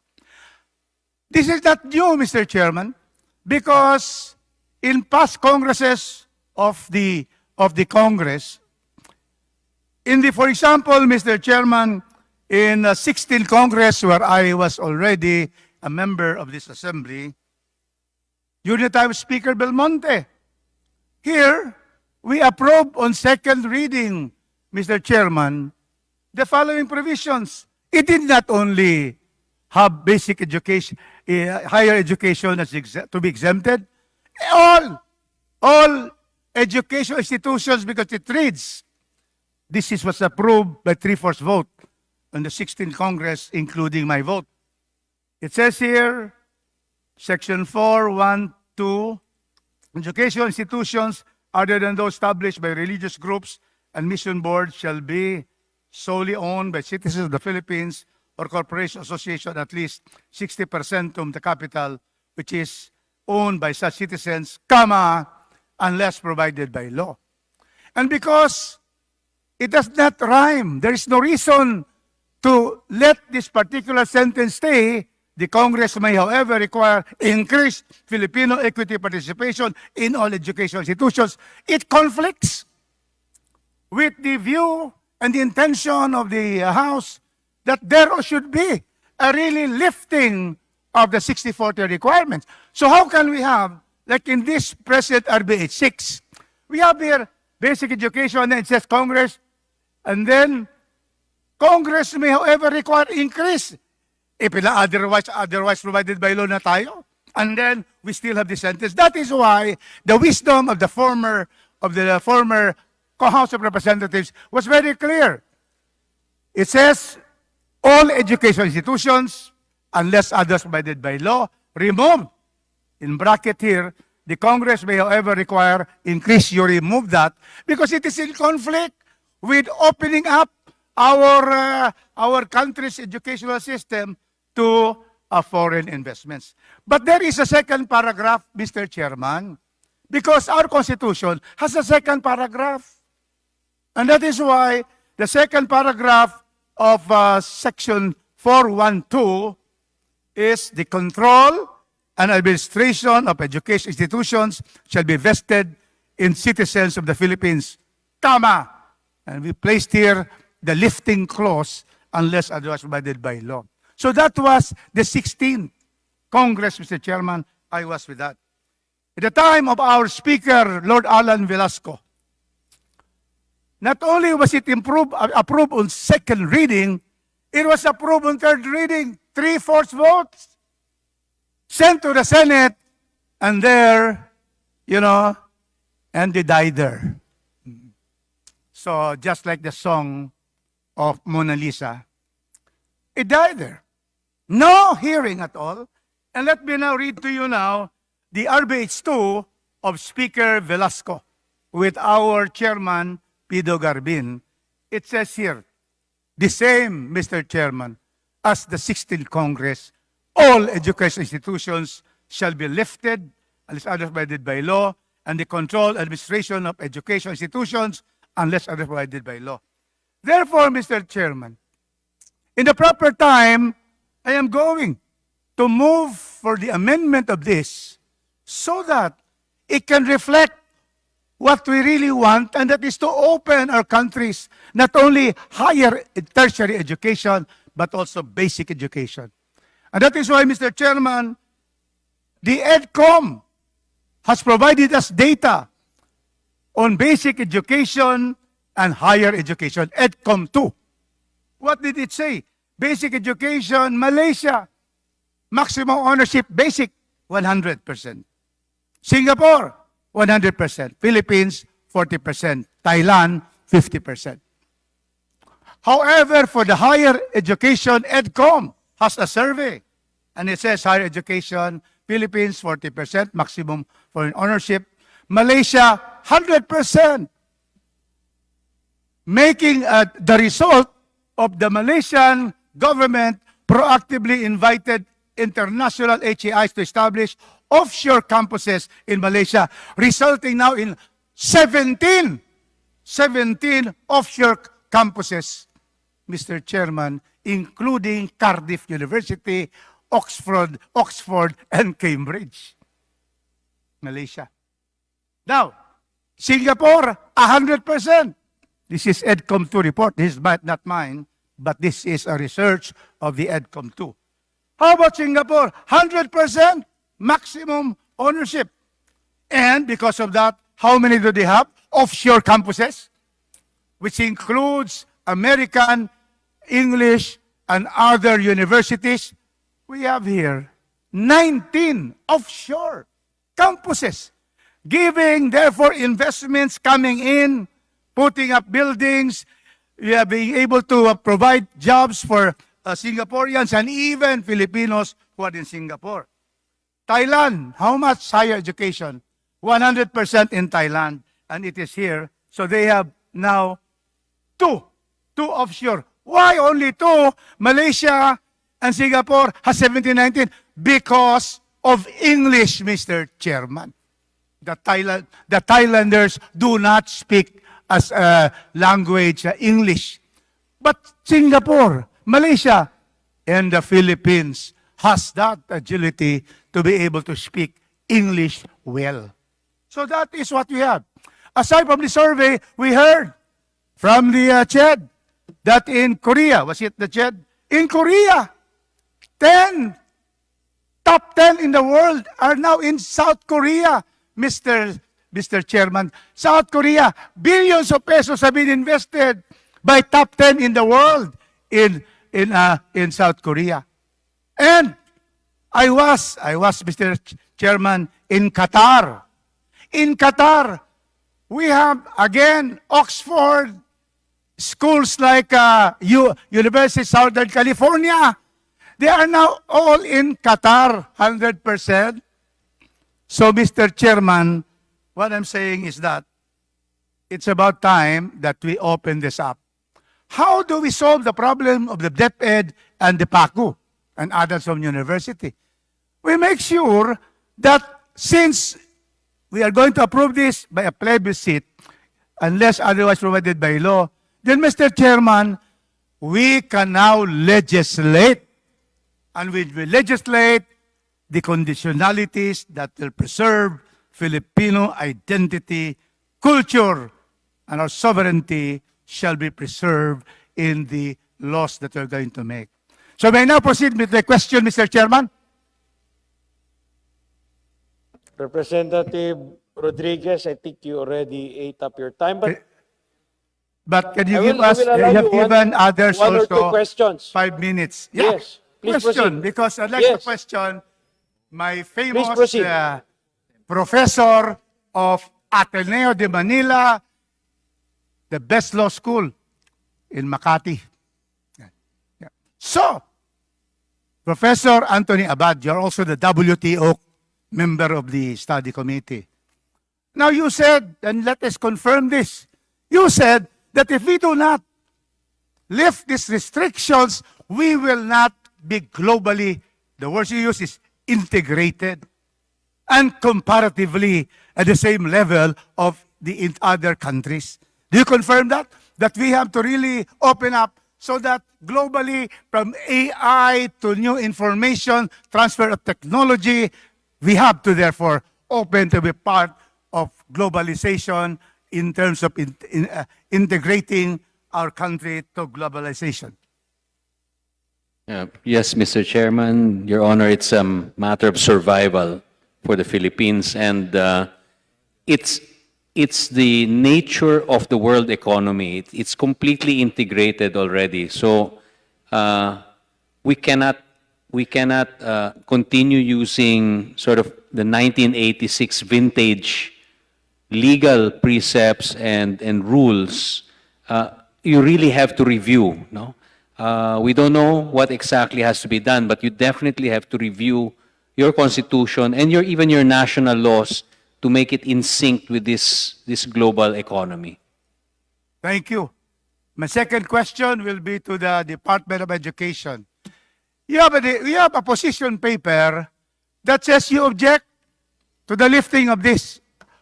I always thought that the Secretary of Education is the alter ego of the President. Can you confirm, Mr. Romero? Is it not that all cabinet members are alter egos of the President? Yes. Of course, Mr. yes. Chair, yes. By a litany of jurisprudence from the Supreme Court. Correct. The President already announced. And I was there when he first made the first announcement at the Philconsa 70th anniversary. And the President clearly said, we have to open our country to more investments, but only, and that is why we support him, only economic amendments. And he's very much aware that in the economic amendments, we have, of course, public utility, education, advertising. And in the proper time, I will say, we include also exploration, exploitation of natural resources. The President knows that. Second, the lease of land. Third, media. And fourth, land in a limited extent, like what Thailand is doing. Thailand allows educational institutions to own the land. It is found in the EDCOM. You see, education in Thailand, they have allowed, it says here, yes, they allowed ownership of land. It says here, the school, basic education, the school becomes a juristic person which the ownership of land is transferred to. So this particular RBH 7 lacks four important provisions to be lifted. And again, Mr. Chairman, in the proper time, I'm going to move that instead of going into, unless otherwise provided by law, only three, we will have the First Amendment to the 1987 Constitution. What will it say? All restrictions and prohibitions of the 1987 Constitution are hereby all lifted and repealed. Period. The next sentence, Mr. Chairman, is the Congress of the Republic of the Philippines shall enact legislation to regulate all foreign investments. With that, Mr. Chairman, I thank you because we'll meet again in the amendment phase, and certainly we cannot open our country. We have a door, closed door. We cannot open it slightly. We cannot open it halfway. If we open it to be able to have this, as the President says, we need foreign investment. He has been in 17 trips abroad. He has been asking everybody to come, all foreigners. But then they will say, Mr. President, we want to come, but your constitution will not allow us. You see that, Mr. President? And because I mentioned the President, we have here already Congresswoman Arlene Rosas ready to interpellate me. And I'm ready to be interpellated. Thank you so much, Mr. Chairman. It's late in the night, but we are very happy that we are able to discuss this, and we thank our resource person for staying with us. It's already 9 o'clock. Thank you so much for the time, Mr. Chairman. Thank you very much. So, Thank you Mr. very Chair, much, Representative May I Rodriguez, now- floor leader. may I now move that we recognize the Honorable Arlene Brosas of Gabriela Party List. The Honorable Arlene Brosas is recognized. Please proceed with your interpellation. Thank you, Mr. Chair. Maraming salamat, Mr. Chair. Mr. Chair, for every provision, for every provision na gustong ibukas ng ating good gentleman, yun po ay ating pagbibigyan, no, na i-interpolate, Mr. Chair. If you can provide us that time, hanggang madaling araw, Mr. Chair. Anyway, thank you, Mr. Chair. Mr. Chair, ilang katanungan, kasi nagtapos po ako doon sa pagpapapasok ng foreign ownership sa sektor ng edukasyon bilang nagbubukas muli, no, ng espasyo para ipasok or palalain yung colonial education system sa ating bansa. Kasi yun yung take-off ko kanina, no? Tapos sa naunang CONCOM proceeding, pa lang nailatag na kung bakit sinabi nga nagkaroon ng restriction sa pagmamayari ng educational institutions at yon ay yung nationalism, Filipino values pagdating sa education system natin. Tinanong ko rin, di ba baka mabaliwala ito sa pilit na pagtutulak ng pag-alis ng restriction sa educational institutions. Now, I would like to delve in doon sa ano ba talaga yung reality, no? Ano ang reality ng kabuhayan ng ating mga mamamayan? Tapos, kaya bang sagutin, no, nito yung dapat magkaroon ng higher quality primary education regardless of their family income? Diba? Kasi ano ba yung sitwasyon ng mga bata natin ngayon? The Philippines faces a learning crisis with 9 out of 10 children aged 10 years old cannot read simple texts. In addition, the annual poverty indicator survey of the Philippine Statistics Authority or the PSA for the school year 2022 to 2023 revealed that 18.6% of children aged 5 to 24 were unenrolled. So one of the reasons for this is the financial constraints of higher education costs. Sa kabila po ng pagkakaroon natin ng free education, maraming bilang pa rin ng Pilipino ang hindi nakakapasok sa paaralan dahil sa iba pang gastusin na kinakailangang bayaran sa paaralan. Now, this situation and the commercialization of education, sa tingin po namin would further worsen dahil sa entry ng foreign ownership in educational institutions.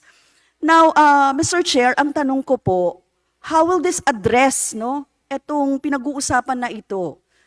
How will this address really the learning crisis and ensure that education will be accessible to Filipinos? No, siguro po tanungin ko yung DepEd, no, first. Tapos siguro, Mr. Chair, can I ask also nandito naman po ang representasyon from the peasant, ano, siguro yung mga anong sitwasyon ng mga anak ng magsasaka ngayon, ano, nandito po si Kadaning Ramos, Mr. Chair. First, DepEd siguro. Madam Chair, Mr. Chair, I apologize. The question is how to make education more accessible. Is that the question, Mr. Chair? Yes, so how will this address? Yung pagbubukas, kasi kanina usap tayo ng ano yung mga ibubukas ng foreign entry, 70-30, yung 60-40 tanggalin, etc. How will this address yung learning crisis at i-ensure yung education ay magiging accessible talaga sa mga Pilipino, sa mga batang Pilipino? Mr. Chair, at this juncture, we see no direct connection as far as basic education is concerned. And it is for this reason, Mr. Chair, that sang-ayon po kami sa proposed amendment na hindi binabago po yung equity for basic education as written in the proposal, Mr. Chair. Thank you, Mr. Chair. Kinailangan kong ipasagot ulit yon, ano, kasi yun yung position ng Department of Education. Huwag baguhin yung usapin ng basic education, di ba? Mr. Chair, I would like to go on with si Kadaning Ramos po. Mr. Chair, mga kababayan, maraming salamat po. Doon po sa nabanggit ng ating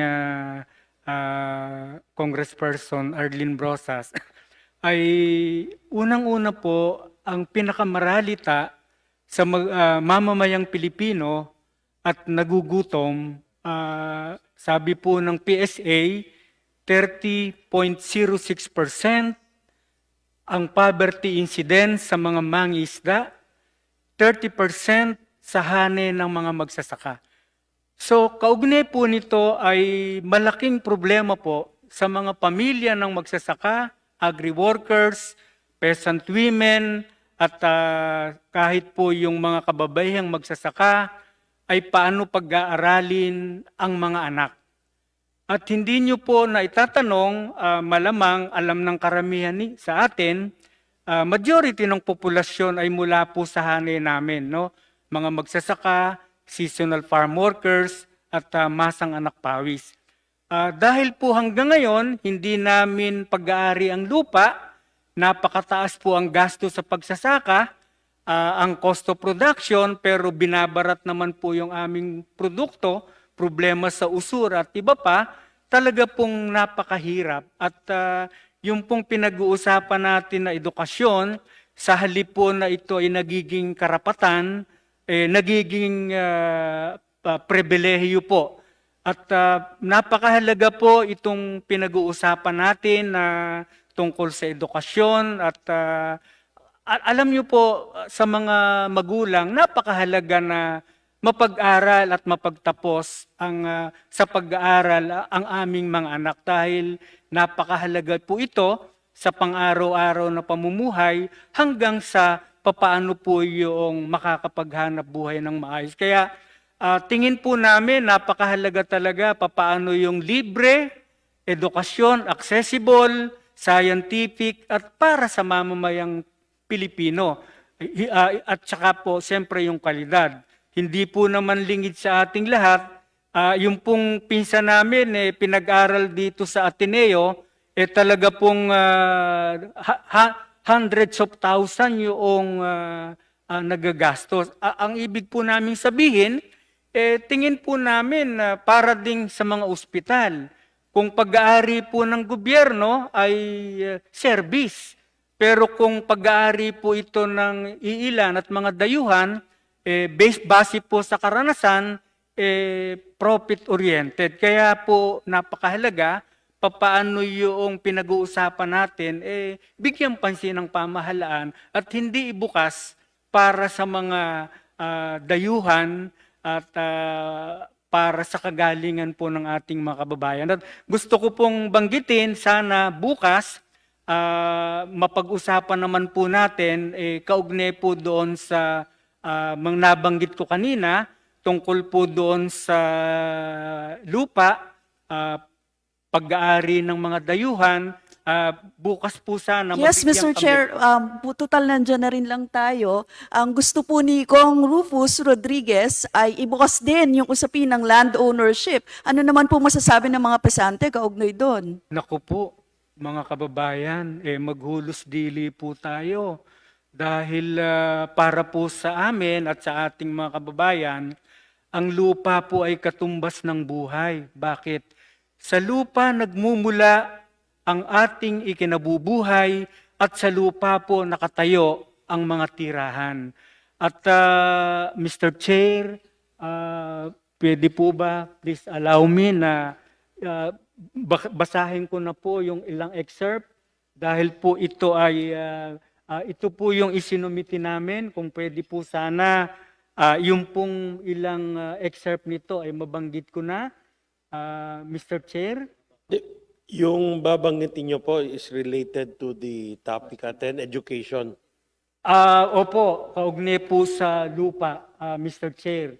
So kung pwede po sana, mga kababayan, Yeah, if it's please allow education, you me- may proceed. Kung hindi, we'll just get a copy and distribute it to the members. Yes, Mr. Chair, siguro yung mga highlights lang, no? Yung banggitin ni Mr. Danilo Ramos.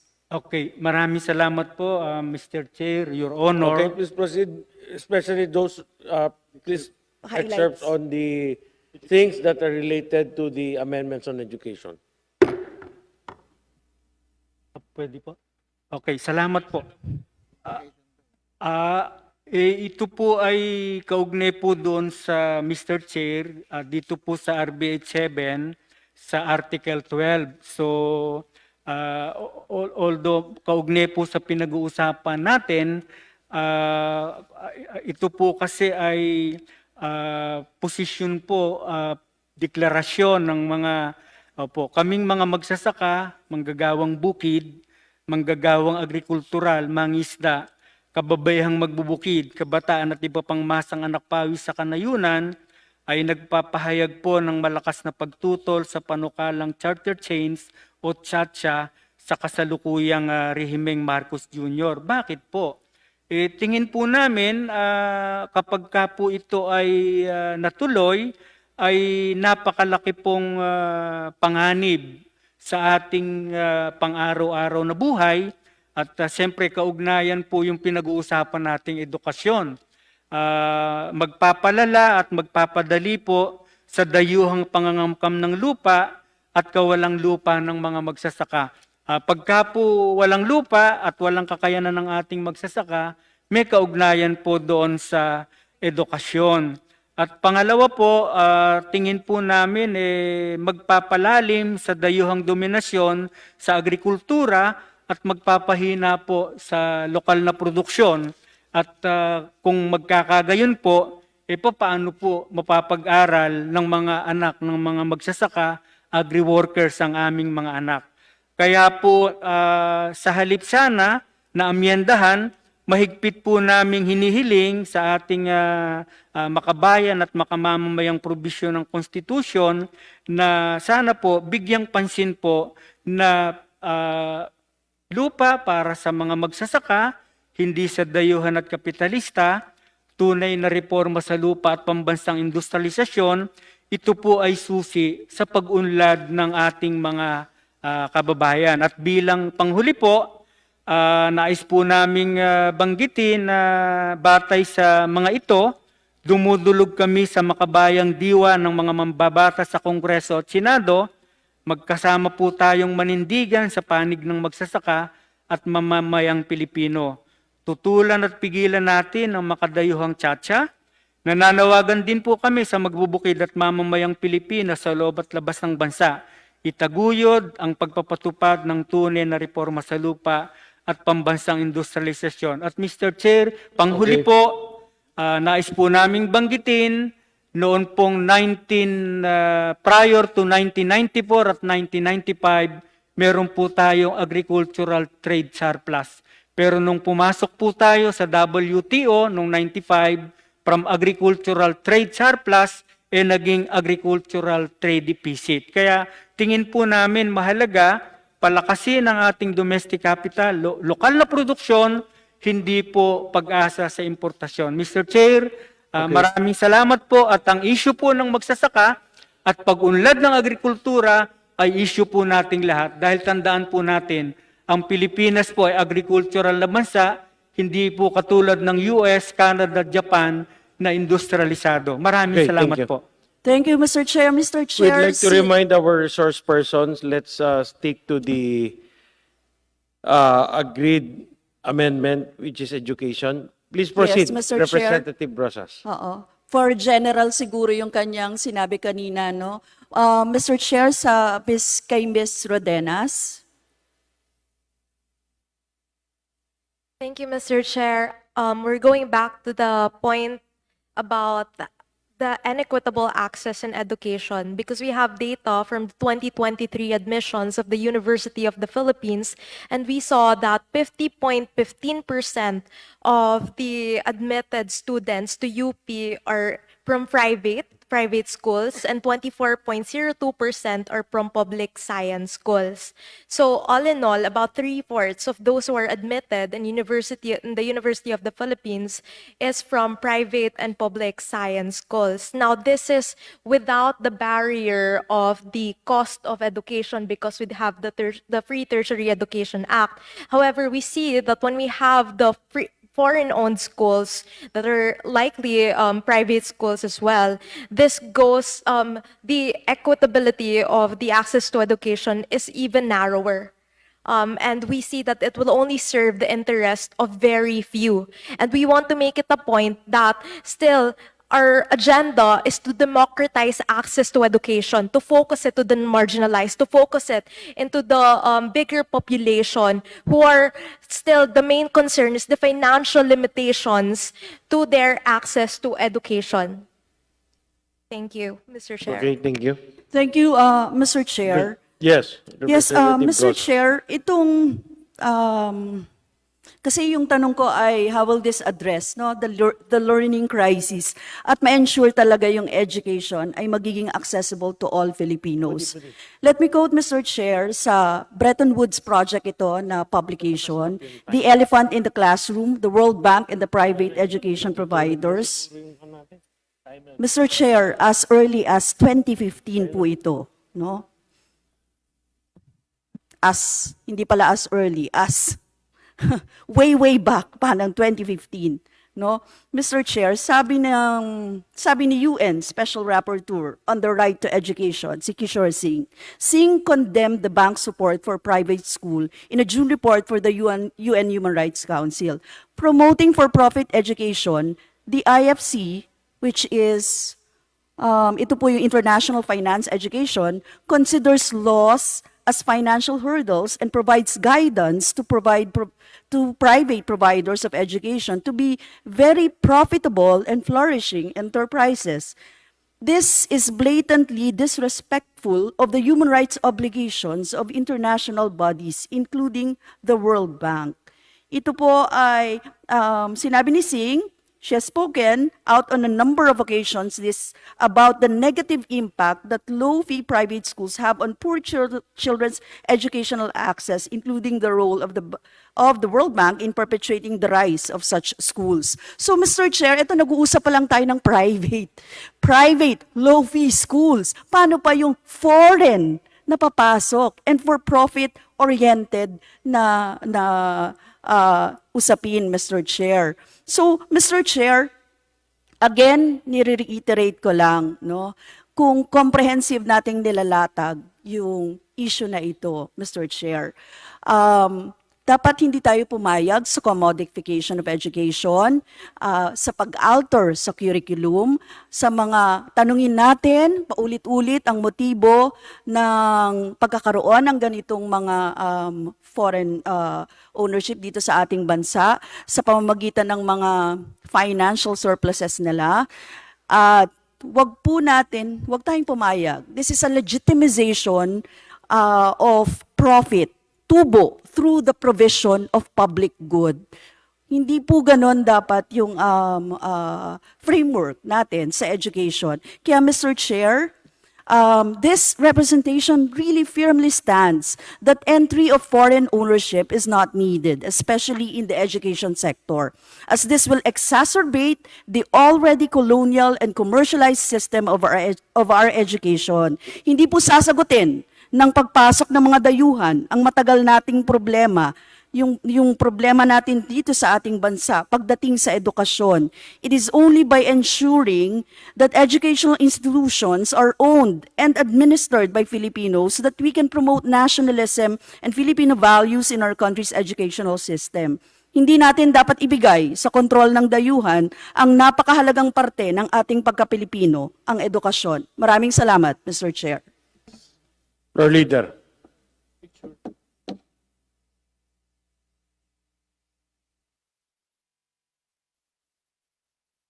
Mr. Chair, yours truly is actually listed on the second round. But with the interest of time, if I may be allowed to pose just a single question to CHED. To DepEd. One question. Yeah. Please So, Mr. proceed. Chair, if I may, dun po kasi sa position paper nila, hindi ko pa rin po maintindihan ano po ang specific link that RBH 7 has concerning national security. Mr. Chair, the reservation of DepEd, as stated in the position paper and has repeatedly discussed, is the possible limitation of control over the curriculum and how it is to be administered in the event that legislation would not sufficiently provide for control. And what we are just concerned about is if, in case such situation where no sufficient control is required, there may be an unfortunate situation where the curriculum or the teachings that may be provided run contrary to our principles and values and ideologies as presently required in our Constitution. It's that general reservation, Yeah, Mr. Chair. pasensya na po, Mr. Chair.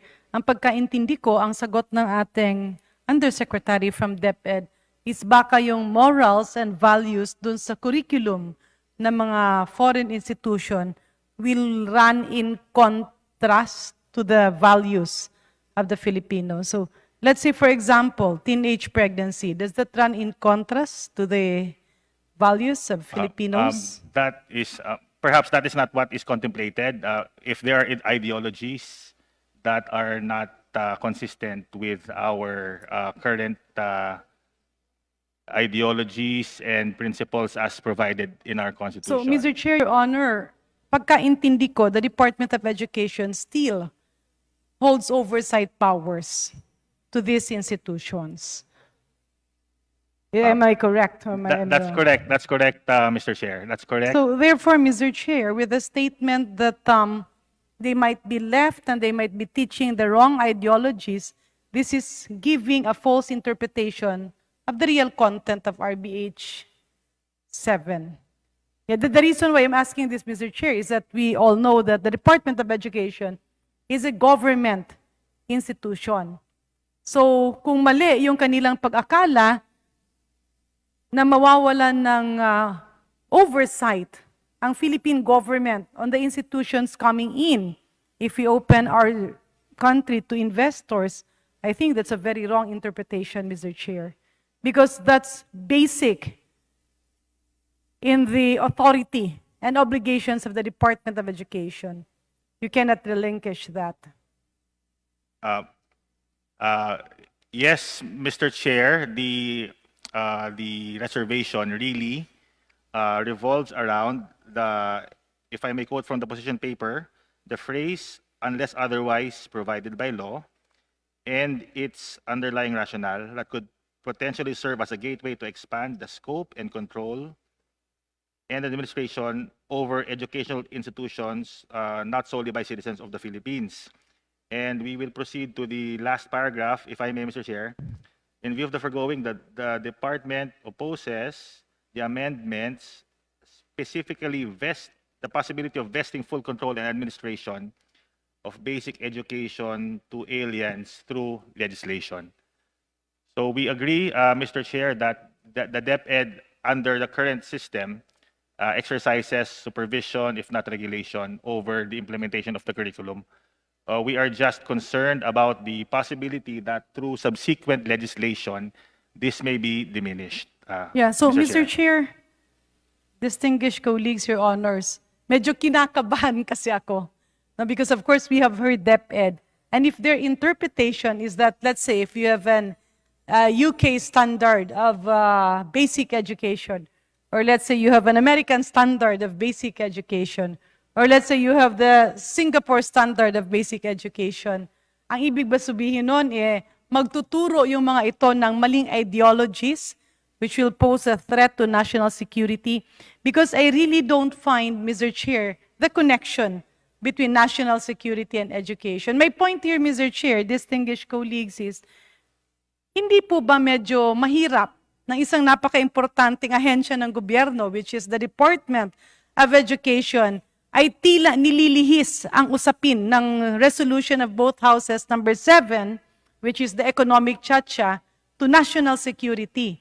Kasi later on, medyo mahirap yan. Baka mamaya mapagbintangan na we're using like security funds or intel funds. Matanong ko lang, Mr. Chair, the problem on some, I'm not saying many, the problem of some possible teachers putting in wrong ideologies that is a threat to national security. Is this among foreign legitimate professors or is this among Filipino teachers? Sa pagkakaintindi nyo. Right now, Mr. Chair, I don't have specific data on that, but the DepEd simply is concerned about the possibility, and should the amendments perhaps not be open-ended unless otherwise provided by law, then there is an assurance that regulation of the government over the curriculum and the manner by which it is administered consistent with the national values and principles. If that may be the case, Again, Mr. Chair, distinguished colleagues, we have to separate national security from the morals and the values that DepEd is talking about. I think these are two. No, I am not saying I think. I am definitely sure that if we talk about Filipino culture, morals, and values, this is a separate entity from national security concerns. Kasi, Mr. Chair, ituhog lang po natin dun sa nakaraang mga budget hearings. I was actually very supportive for the Department of Education getting confidential funds. Simply because I heard the claimor of the Department of Education that our students are seemingly being penetrated by wrong ideologies. Kaya nga, suportado ko nung panahon na yon na may bigyan ng confidential fund ang DepEd. But my understanding, this is a problem that was coming internally from the provinces. So mukhang hindi po ito related doon sa economic chacha. So I just want the DepEd to be very clear about this. Kasi if we say that if the allegation or the fear of possible trespassing of moralities, values, and culture of Filipinos will transcend to threats to national security, medyo kinakabahan po ako na this is a statement coming from the Department of Education because apparently and very glaring, it's a twisted statement, Mr. Chair.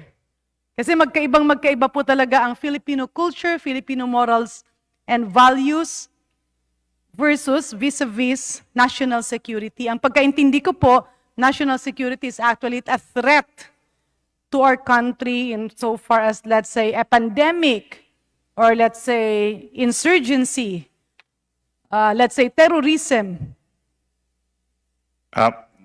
Mr. Chair, with due respect, we believe that the incorrect ideologies, if taught to the youth during which time that it is the formative stage of our citizens, it will and may pose a threat to. So, Mr. Chair, may I ask DepEd, do you know of any institution worldwide that invested in other countries and ended up teaching ideologies concerning national security?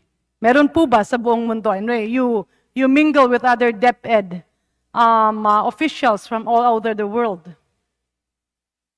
I don't have specific information, Madam Chair, but Would you know of a specific school or a specific country na binuksan nila, nagkaroon sila ng economic chacha, they opened their country, and a school or an institution entered their country and taught wrong ideology to their children? Do you have any country in mind or any school, to be exact? Mr. Chair, I don't have any specific country in mind. We just like to respectfully reiterate that the reservation of DepEd is the diminution of control over the curriculum as to what will be taught Filipino citizens. And So in other words, Mr. Chair, ang official na pinapanindigan at binabasehan ng Department of Education is widow-widow lang. Because, I mean, this official opinion of the Department of Education is widow-widow lang. Because my understanding, Mr. I mean, I wouldn't take offense if it's one of the NGOs. That I will fully understand if it's one of the private associations. But if it's a statement coming from the government, the Department of Education per se, and the basis of this memorandum is actually purely widow-widow, or let's say, hindi natin matumbok ang naging basehan. Let me cite, for example, you mentioned, baka yung ituro ay mga maling ideology. And you have no data of any school or any country who has this experience. And again, saying that encroaching on the morals and values will result to a threat on national security. This bothers me, Mr. Chair, with due courtesy. Kasi when a government entity or a government institution makes a memorandum, meron niyang dapat basis. So may I ask if this is really an opinion of the Department of Education, or is it purely the fear of an individual who influenced the crafting of this official stand with regards to RBH 7? Mr. Chair, this is the stand of the Department of Education, and again, the concern is to ensure that the curriculum that will be taught in the Philippines to schools attended by Filipino citizens will be consistent with the government-prescribed curriculum, Mr. Chair. Is it not that that is part of your obligation, your responsibilities as the Department of Education of the Philippines? Yes, precisely. It is already a part of our mandate, Madam Chair. And the provision which opens up to possible legislation that may deviate from that is the concern. Mr. Madam Chair, can I have a specific example? Let's say, what specific legislation do you fear of? Para naman po guided kaming mga legislators. Let's say, okay, for the sake of academic discussion, RBH 7 is approved, na-approve ito. Ano yung kinakatakutan mo ang gagawing batas ng mga mambabatas ng Pilipinas that will lead to national security threat? Madam Chair, Mr. Chair, in an extreme case, if there is a legislation that establishes an international school and said said legislation exempts the school from government regulation, government control and administration, Madam Chair, because the phrase... Mr. Chair, if I may, sayang kasing oras, please be specific. What specific legislation are you afraid of? Granting for the sake of argument, RBH 7 was approved. Ano yung kinakatakutan yung panukalang batas na sabihin natin ifa-file ni Congressman Dalipe, or ni Congressman Gonzales, or ni Congressman J.J. Suarez? Ano po ang specific batas na kinakatakutan nyo? Because your answer is really very Yes, general. Madam Chair, a law that would establish a school owned by foreign entities without regulation by the Philippine government, open to Filipino citizens. That would be... a school? Your fear is that Congress and Senate will legislate the creation of a school? That is the contemplation of the memorandum, Mr. Chair. If there is an establishment of educational institutions where the learners are Filipinos, but the control and administration over said school is limited or non-existent as far as the Philippine government is concerned.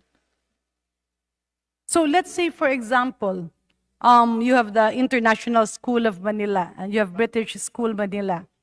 Are these schools under the control of DepEd? By provision of law, yes. In the case of the British school, as earlier discussed, the RA provides for two provisions by which government exercises regulation. And I understand that these provisions are there because the Constitution expressly provides that the control and administration of educational institutions shall be vested in citizens of the Philippines, Mr. Chair. No, Mr. Chair, balikan po natin yung aking tanong, no? Ang tanong ko po kasi it became a very major core of your objection. Your fear of your concerns regarding national security. So ano po ang specific, ano pa ang tuhog? Tumbukin natin. Let us not go to motherhood statements. Let's say you have here our three distinguished colleagues, Congressman Dalipe, Congressman Gonzales, and Congressman J.J. Suarez. Ano po ang kinakatakutan yung gagawin nilang panukalang batas na sa pananaw nyo will lead to major concerns on national security? Ang ibig nyo bang sabihin, takot kayo na merong mga estudyanteng banyaga at hindi Pilipino at dumarami sila sa Pilipinas and this will pose as a national security threat? That's my understanding of Mr. Chair, the reservation does not refer to any specific member of Congress. Just to be clear, No. it does not refer Mr. also Chair, if I may, to this specific. Huwag po kasi nating lihisin. I'm giving you an example. Yes, ma'am. If Yes, I may I only wanted one question. That's on national security. So my question again is, what is the specific, tumbukin mo please. Tumbukin mo ano ba ang pwedeng mangyari kapag nagkaroon tayo ng economic chacha and this will lead to national security concerns. Pointing our three leaders here was just an example para mas maging specific. And you're telling me that hindi mo tinutumbok na baka silang mag-file. No, that's just an example. You have members of Congress here listening and also on Zoom. So, pag pinasa, let me rephrase my question. Pag pinasa ang RBH 7 and RBH 6 ng Senado, ano ang specific na panukalang batas na kinakatakutan nyo, na sinasabi nyo na paulit-ulit that this will lead to grave concerns on national security?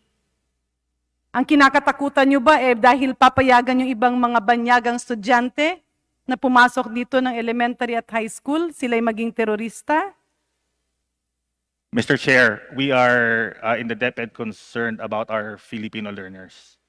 And that is our mandate, and they are Yeah, Mr. Chair, again, your answer is a very generic yes, statement. if I may, Your answer is you are concerned about the students. We all are. Yes, ma'am. But my question is, what is the specific link? Yes, ma'am. If I may be able to establish the link. In the situation, as stated earlier, if Congress, and I'm not referring to this Congress, in the future, given the removal of the limitation in the current provision of the Constitution, that control and administration is vested in Filipino citizens, we are just concerned of a future situation where the control is lifted and there might be a deviation from what is being taught as a standard across all schools. So again, the administered by deviation DepEd. is in relation to morals and values. Morals, and Filipino values, culture. ideologies, and other matters, Mr. Chair, that if in the event that the control or regulation of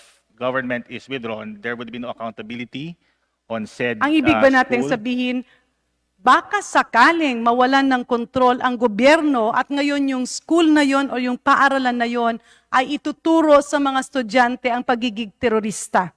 Is that your specific fear? Not specifically that. We Then are, what is the national security concern that you are concerned about? perhaps if the ideologies, Mr. Chair, are What no longer specific concerned. ideologies?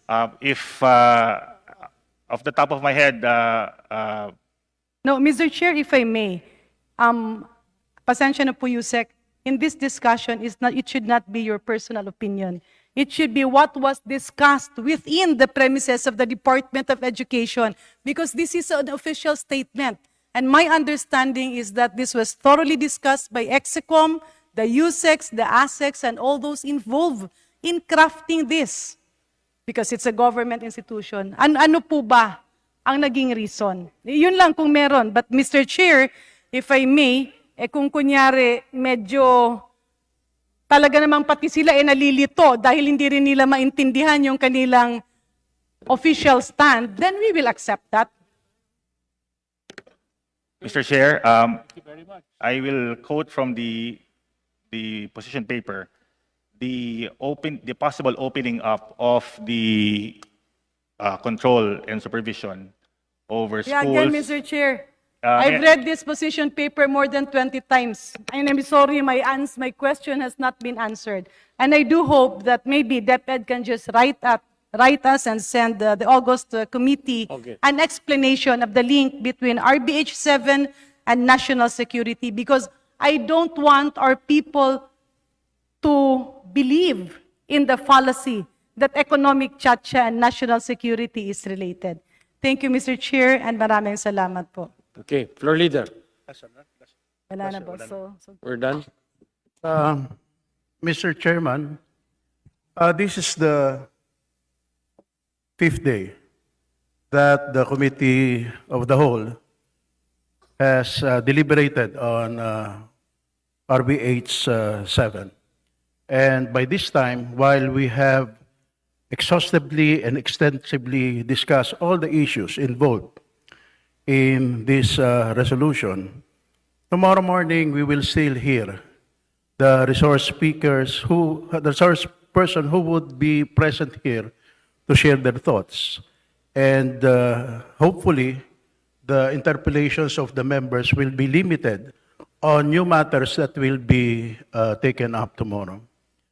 It is the intention, Mr. Speaker, that immediately thereafter, at around after lunch, that we will terminate the interpellations, Mr. Speaker, and proceed to adopt the resolution, and hopefully, if the same is adopted, to instruct the Secretariat to prepare the committee report for its submission to the Committee of the Whole for its adoption.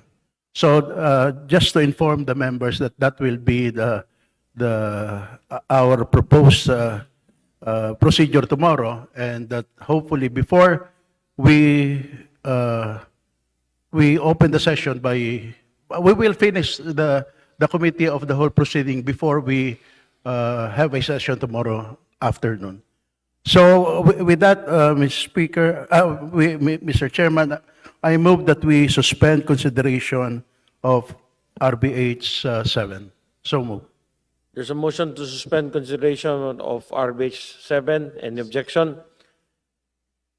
Hearing none, motion is carried. Floor I leader. move, Speaker, that, Mr. Chairman, that we suspend the proceeding of the Committee of the Whole until 10 o'clock tomorrow morning. So move. There's a motion to suspend the proceeding of the Committee of the Whole until tomorrow, Wednesday, at 10 a.m. Any objection? Hearing none, the hearing is suspended until 10 a.m. tomorrow.